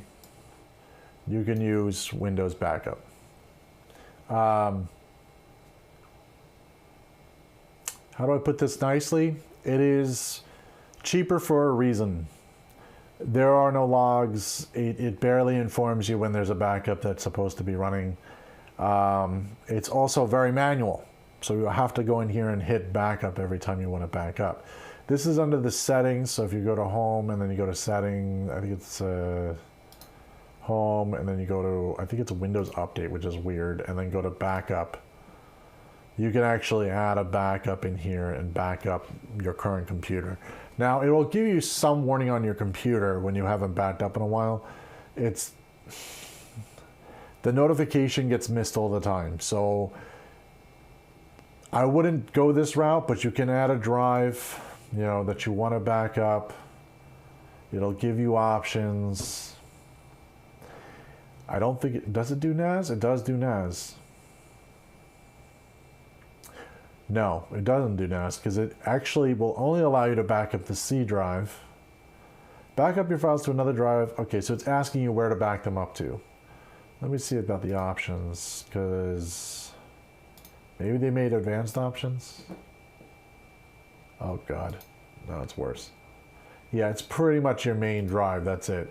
Your main drives that are connected to the unit. In other words, your main, if you have a D drive, let's say, that's in the machine, that's not an external drive, it'll allow you to back that up. But it's going to ask you to back up to an external drive. So you have to have an external drive to use this. If you want to go this route, you can. I don't recommend it for any business, especially. Maybe for personal use, this is okay. But for business, backing up this way, to me, will show as a problem coming over later on. Almost guaranteed you're going to have a problem because someone's not going to do it. And then all of a sudden, your computer blows up and there's smoke coming out of it or something, or the building burns down or something.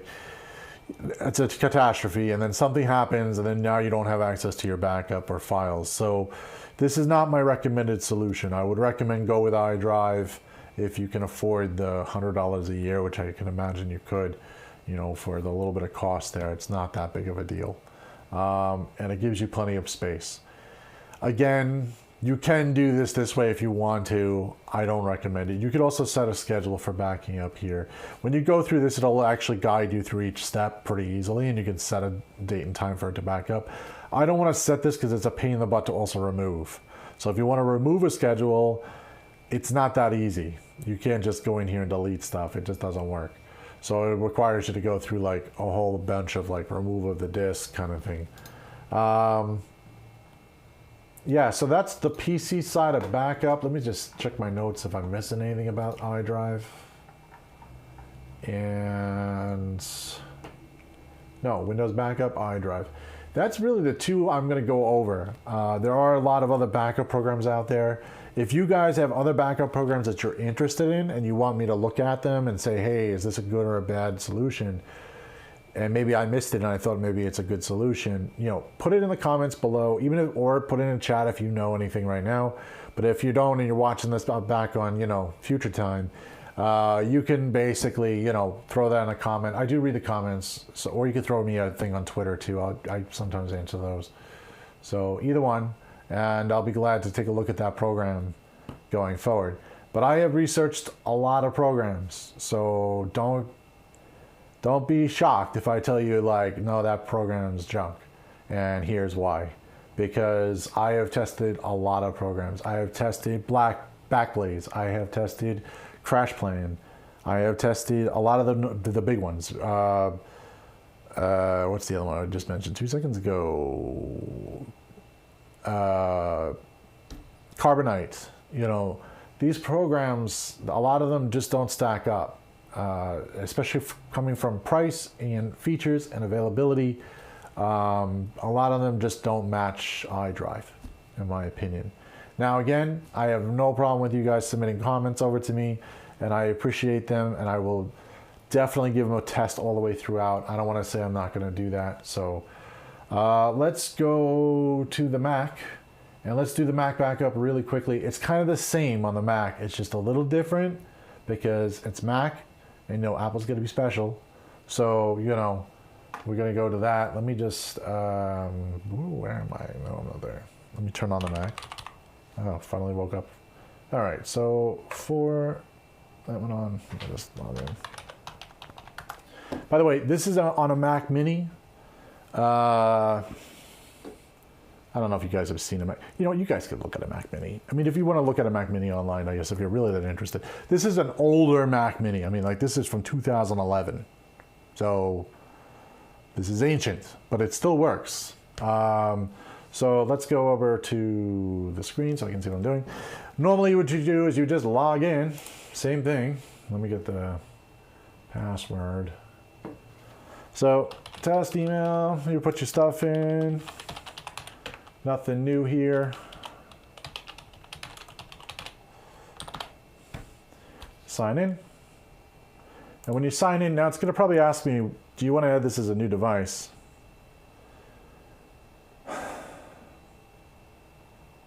Why? Why, Mac? Why do you have to be a problem?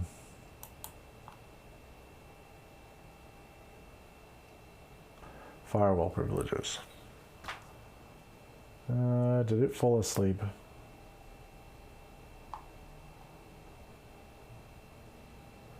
Did I type it wrong? Probably.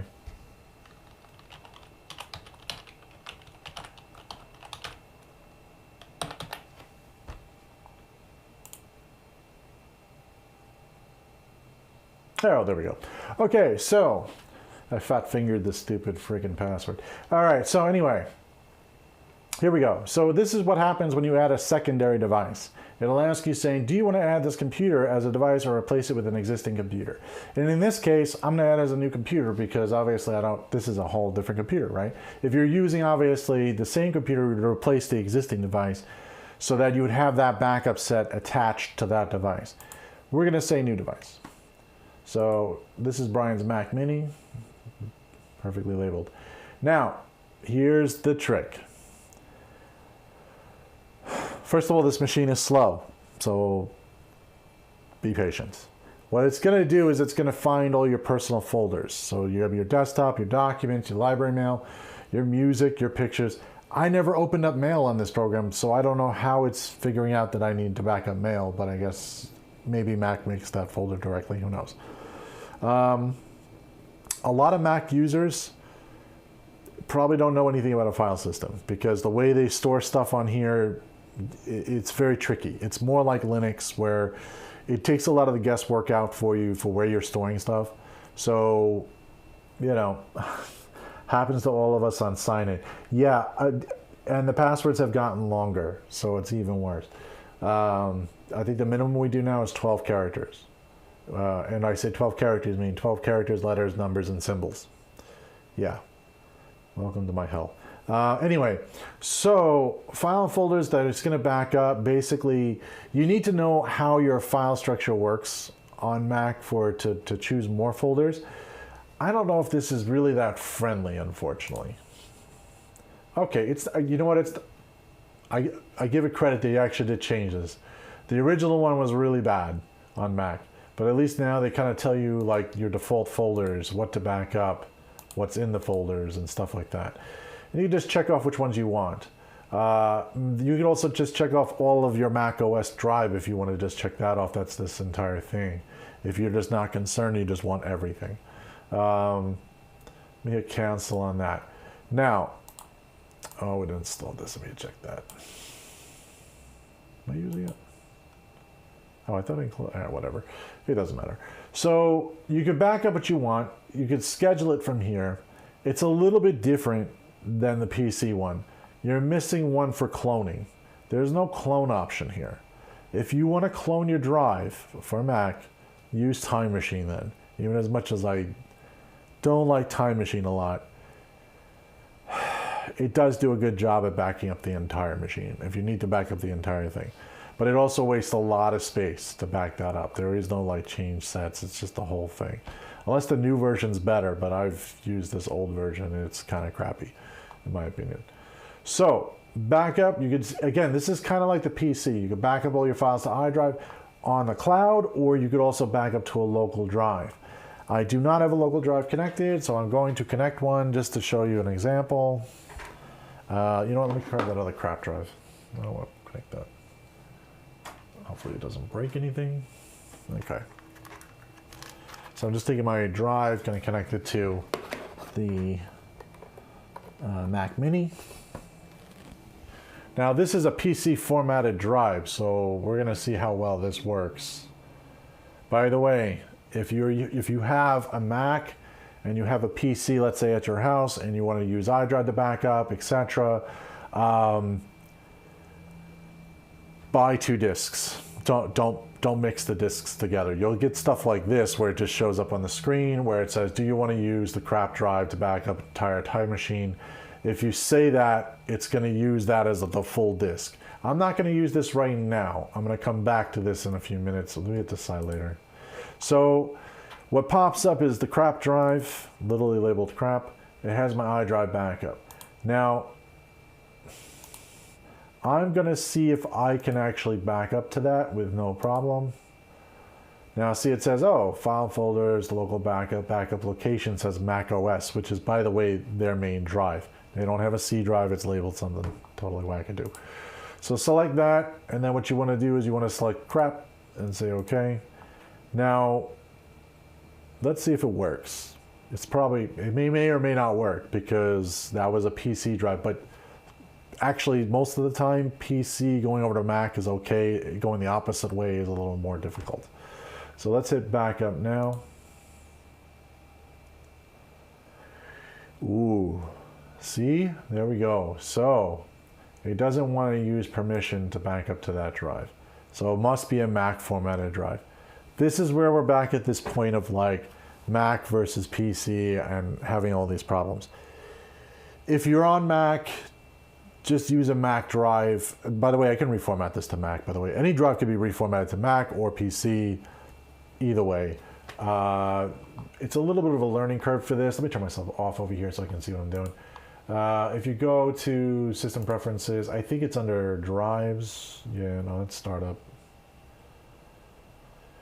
Oh, do I hate Mac some days. Okay.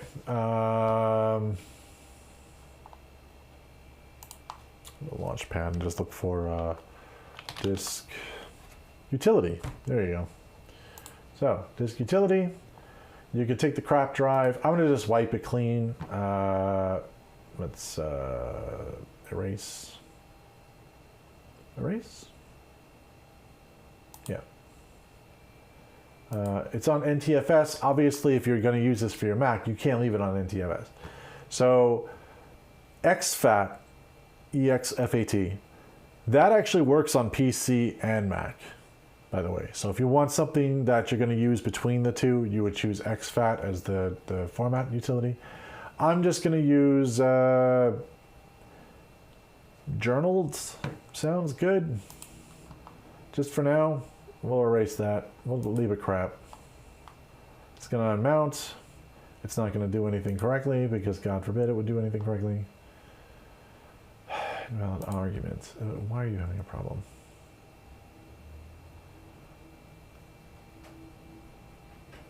External. Mount. Erase. All right, it wants OS extended journal, and then we just label this. It doesn't make a difference. Backup. Erase. Will you go this time? It was probably because it was mounted. Oh, is this going to take forever?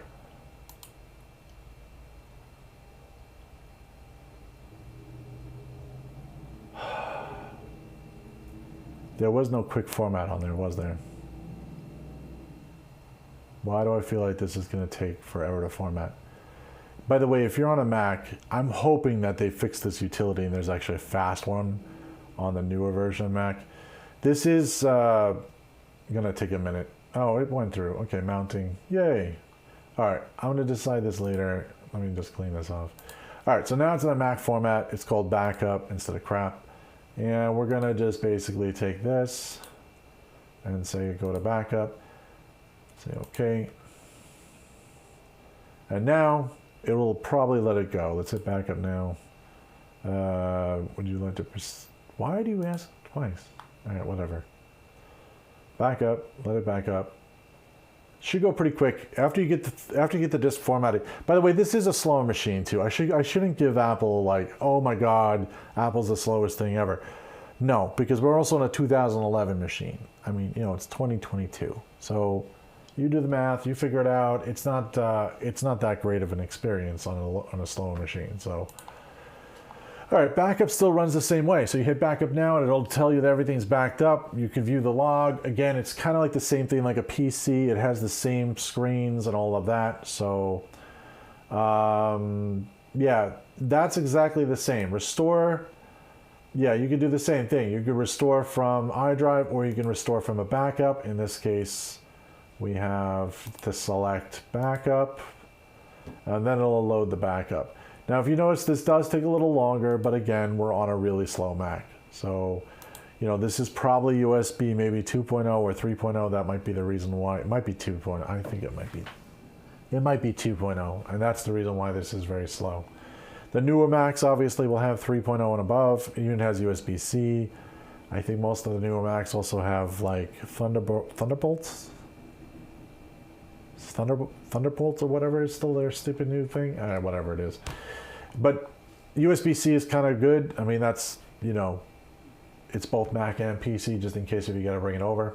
You would select whatever files you want to restore, and then you would select again where you want to restore it to. Now, if you've noticed on this one, it doesn't say restore to original location.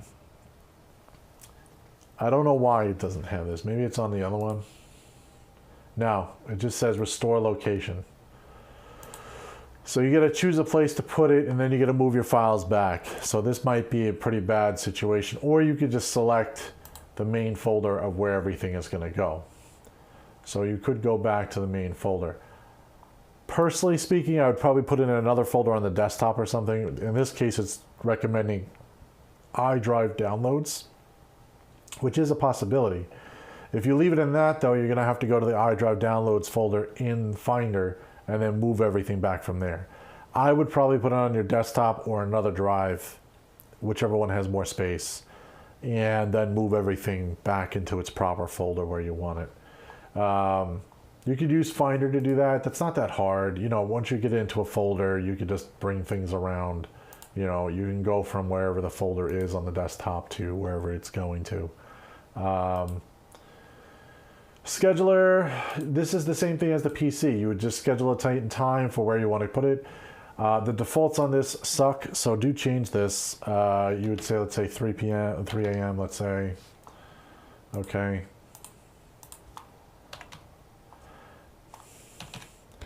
And once that's on 3 a.m., you want to make sure you're on a daily. You also want to have an email notification set, and you want to notify on failure. I noticed the Mac version, this does not have this defaultly on. You should turn this on. Notify on desktop, that's up to you. You can uncheck that if it gets annoying. Start and miss backup, but yet this one has the start miss schedule backup checked off. Weird. But anyway, you want to check that off. You want it to look kind of like this. If you want to set a backup immediately or cutoff time, you can do that as well. Save it, and then move on. Sync actually does work. You could also enable a sync between a PC and a Mac if you wanted to. The only problem is when you do this, you got to be careful of file permissions. Mac has different file permissions than PC does. You probably wouldn't do this against a Mac and a PC anyway, just because they're really different file types. So probably not a good idea. Maybe images might be the only thing you might want to do this for if you really want to do a sync thing kind of thing with it. Go to settings. This again is kind of like the same thing as a PC. You can continuously back up, optimize for CPU resources. Since this system is slow and it does better off with optimized CPU resources, you should probably turn it on. Continuous backup, again, locked files are going to be a problem. Mac does the same thing as PC does when it comes to locked files. It has some sort of like, I don't know what they call it on Mac. It's not volume shadow copy. It's something else that they use. But it does have an option to back up a file that is open. So it depends if that program supports that. If it doesn't support it, it's not going to back up and it's going to lock on the file and it'll tell it to fail. It won't allow you to back it up. Again, this depends on your logs. Have those email logs sent to you so that you can at least find out if those files are being a problem. With Mac especially, a lot of programs don't close. You know, when you close on a Mac, they stay open, you know, until you right click and close them. So this could be a potential problem.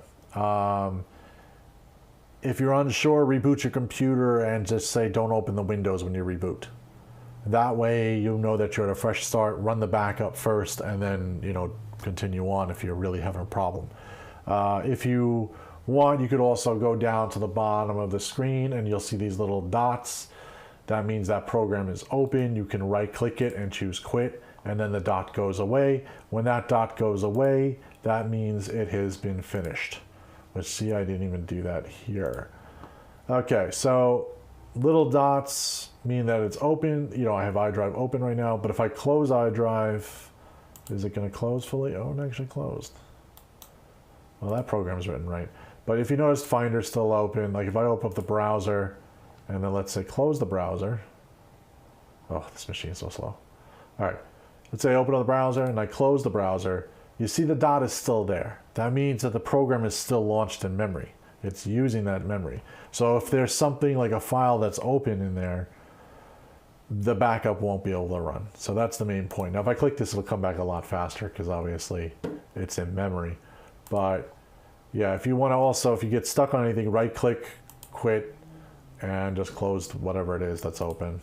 Let me open up backup iDrive. Oh, by the way, iDrive always starts in the upper corner on Mac. It's always up in the upper corner. On a PC, it's in by the clock. You didn't see it on the overhead on the other system because I don't have that showing on that screen. But if you look by your clock, there's little icons, which is on the bottom right usually, and you could be able to click on that iDrive and open it back up. The options are the same here. You can hit Start iDrive, and it'll open up iDrive in front of you. By the way, iDrive is usually running in the background all the time, and it's always continuously either backing up or running the backup schedule, depending upon how you have the settings set. So moving on, if you go down to settings, you could also set other settings like notify on failure. The defaults here are pretty good. I wouldn't really change much, but if you have to change the name of the computer, you can do it here too. Exclusions. I would leave this alone. The Mac one is very complicated. As you can tell, there's a list that it doesn't want to back up. It's had problems backing up those folders, so that's why it's on exclusions. You should not really back those folders up. I wouldn't change anything in here unless you want to add something that you just don't want backed up. Like let's say you have a very large video file or something, and that video file you don't really need, you can exclude it here if you want. Archive cleanup, same thing as the PC. You would set this to whatever settings you want. I always recommend you turn on the periodic cleanup and put it for 30 days at around 10%. And you got to push the button because it won't let you type, God forbid. All right, save the settings. Then go over to throttle. Again, this doesn't give you a CPU throttle, it only gives you a bandwidth throttle. So if you do a bandwidth throttle, that's probably for some people that you're going to be using, like, again, DSL or a very slow connection. If your Optimum connection is very unstable, or your Verizon connection is very unstable, which is very unlikely if you have FiOS. But if it is, you can drop that down a little bit to better handle it. Save the settings, that's it. There's nothing else below this. It'll only tell you the next scheduled event, which is basically the next backup schedule, which will be tomorrow at, why is that date wrong? No, it's right. So tomorrow at 3 a.m. So in the morning at 3 a.m. is the next backup. If you miss a backup, it'll just continuously do the next backup when you turn the machine on. If you want to do any of those account settings or change any of this stuff, you can always click the little ... and it'll give you that. The view logs on here is pretty good. It's the same as the PC. It has summary and details. If you go to details, it'll tell you everything that's been backed up and the files in different pads. By the way, if you notice, the pads on Macintosh is, the back, I guess, /, is that /? Whatever it is. It's the opposite slash of Microsoft. So it's more of the web slash, which is I guess that's a /. And that's always, that's the style they use. Linux is the same way. By the way, iDrive also is supported on Linux. I'm not going to go over Linux because most people don't have Linux. And if you do have Linux and, you want me to do a stream on Linux about it, I can do that at another time. I'll probably only cover Ubuntu because it's just the easiest one. But yeah, I'm not going to do it for this purpose because it's literally the same thing. The interface is the same as the Mac. It has the same options, same features. So that's all you're going to do for Mac. Now, there's also, if you want to back up the whole Mac, you can use Time Machine. So to use Time Machine, it's a little different. I think it requires the whole disk. Let's double check. So when you open up Time Machine, what the hell? No.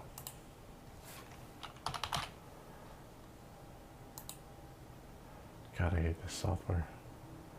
Today, now. Oh, it's already enabled, but where's it backing up to? All right, that doesn't make any sense. Let's go to preferences. Time Machine. Ah, here we go. So you got to go to System Preferences, then Time Machine. Time Machine automatically is on for most systems. Now, it's backing up like, it's kind of doing like on Windows where you have like System Restore. That's what it's kind of doing a little bit. But if you want to use it to back up your whole machine, you could do that. So let's select the disk for backup. So this is the backup disk. So we're going to select the external disk. If you've noticed, it only comes up with a list of external disks or an airport time capsule. If you have TrueNAS, you can use TrueNAS. TrueNAS will back up an Apple program. It will make an Apple partition and allow you to do that. In this case, it won't let you back up to the original disk. It'll only let you back up to external disks, which makes sense. I mean, you wouldn't want to back up to your C drive, right? So you select that disk, you say use disk, and now it's going to probably, it's just going to start. All right, sometimes it formats. Actually, you know what? It's been formatted already. So that's probably the reason why. But if you had a PC disk selected on there, it will actually ask you to reformat it in Mac, and it'll let you do that. Local snapshots. You can have it back up automatically, or you could just run it when you want to. If you uncheck backup automatically, you can go to select this options. No. You know what? I would recommend probably backup automatically anyway, but you would do you can go to Time Machine, I think. I think if you go back to Time Machine, it gives you different options. Or is it doing the same thing? No.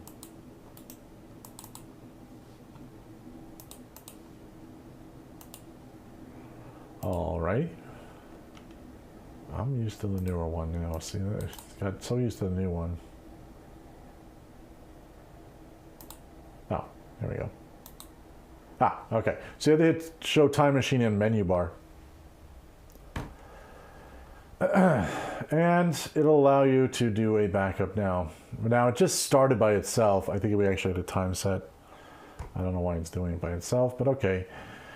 It'll back up. When it backs up the entire operating system. So you're backing up everything, including the version, everything. So in other words, if you're about to go to a new version of the Apple OS, I can't do that right now because this is not the Max version it supports. But if, let's say, you have a new Mac and then let's say the new OS comes out, you will want to run a Time Machine backup before you start, because I have had so many failures with going from one OS version to another that it's been bad. Plus, you don't know if all your apps are going to work going from one version to the next. We had a major problem with Mac at Catalina, because Catalina goes to 64-bit when they originally, before that, was 32-bit. There's a whole problem there with a lot of apps that didn't work. There was a whole lot of printers that didn't work. And some people upgraded a little bit too soon and found out the hard way that they had to go back through the Time Machine, go back one, entire operating system to get back to the original. So yeah, I recommend that you do that before you push a whole new OS. By default, I think Mac has it off for updating the entire OS all at once. It does give you kind of a warning before you go to update to a new version. I would take that warning very seriously and just make sure that you're backed up just in case nothing works. Because if you need to work tomorrow and you don't have a restore point, it's going to be very time consuming to restore to without it. You'll also notice that this takes a very long time because it is backing up the entire drive. It is 28.81 gigabytes as it says there. So that may take a while for it to copy over to the external drive. Now again, this is a slower USB connection. The drive is actually very fast. That's a USB 3.1, I think. But it's not, it's downgrading to USB 2.0 to connect onto the Mac. So that's why we're sitting here and it says about an hour remaining for the backup. But again, you don't have to sit here and watch paint dry. Just, do what you got to do while this is running. You don't have to sit here and watch this. So, but this is a way to back up the entire system. I've also had these restore points fail over time. So that's why I feel like it's not 100% the best way to back up. I still think iDrive for an everyday backup is still better, because at least you're backing up online. You're getting a cloud backup. You could also back up again to another external drive at the same time, meeting those two requirements. Yeah. Thank you. Someone is reminding me that this has been 2 hours. I appreciate that. Yeah, I know this backup was this entire topic. There's a lot more to go, but I'm gonna. Yeah, you're probably right. At this point, I think I'm probably losing half of you. Let's take a look at the poll. Did anybody actually fill out the poll? I don't know how many people actually fill out the poll.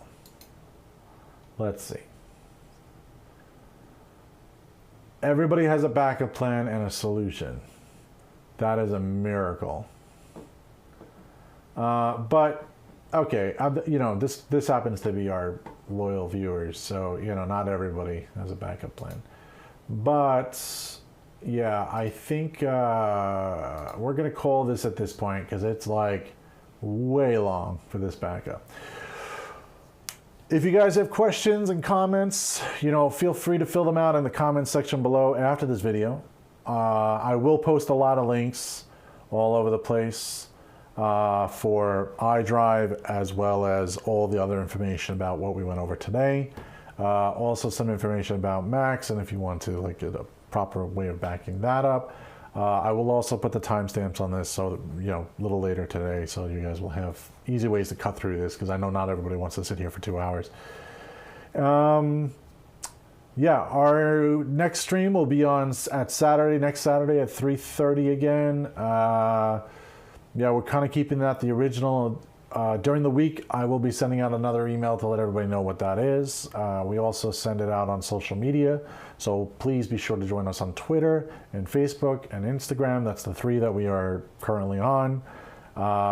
We are not on TikTok, and we have no reason to be going on that direction. The other things, anything else that we also will have a few more videos coming out probably in the next week or two, probably second weekend. We'll actually have some videos posted for stuff that's just smaller content that kind of fits, you know, a lot of tech answers that can be answered pretty quickly. We have a lot of topics that are going to go for that, so please subscribe on YouTube. YouTube is the best way to get your notification to let you know. Like and subscribe as well, and you know, do the little bell if you can. The bell is not as important. Most of the time, just like and subscribe as much as you can, because then you'll see us come up in your feed. And we'll see you in the next one. I think I'm gonna close it out. So hopefully everybody else has a great day.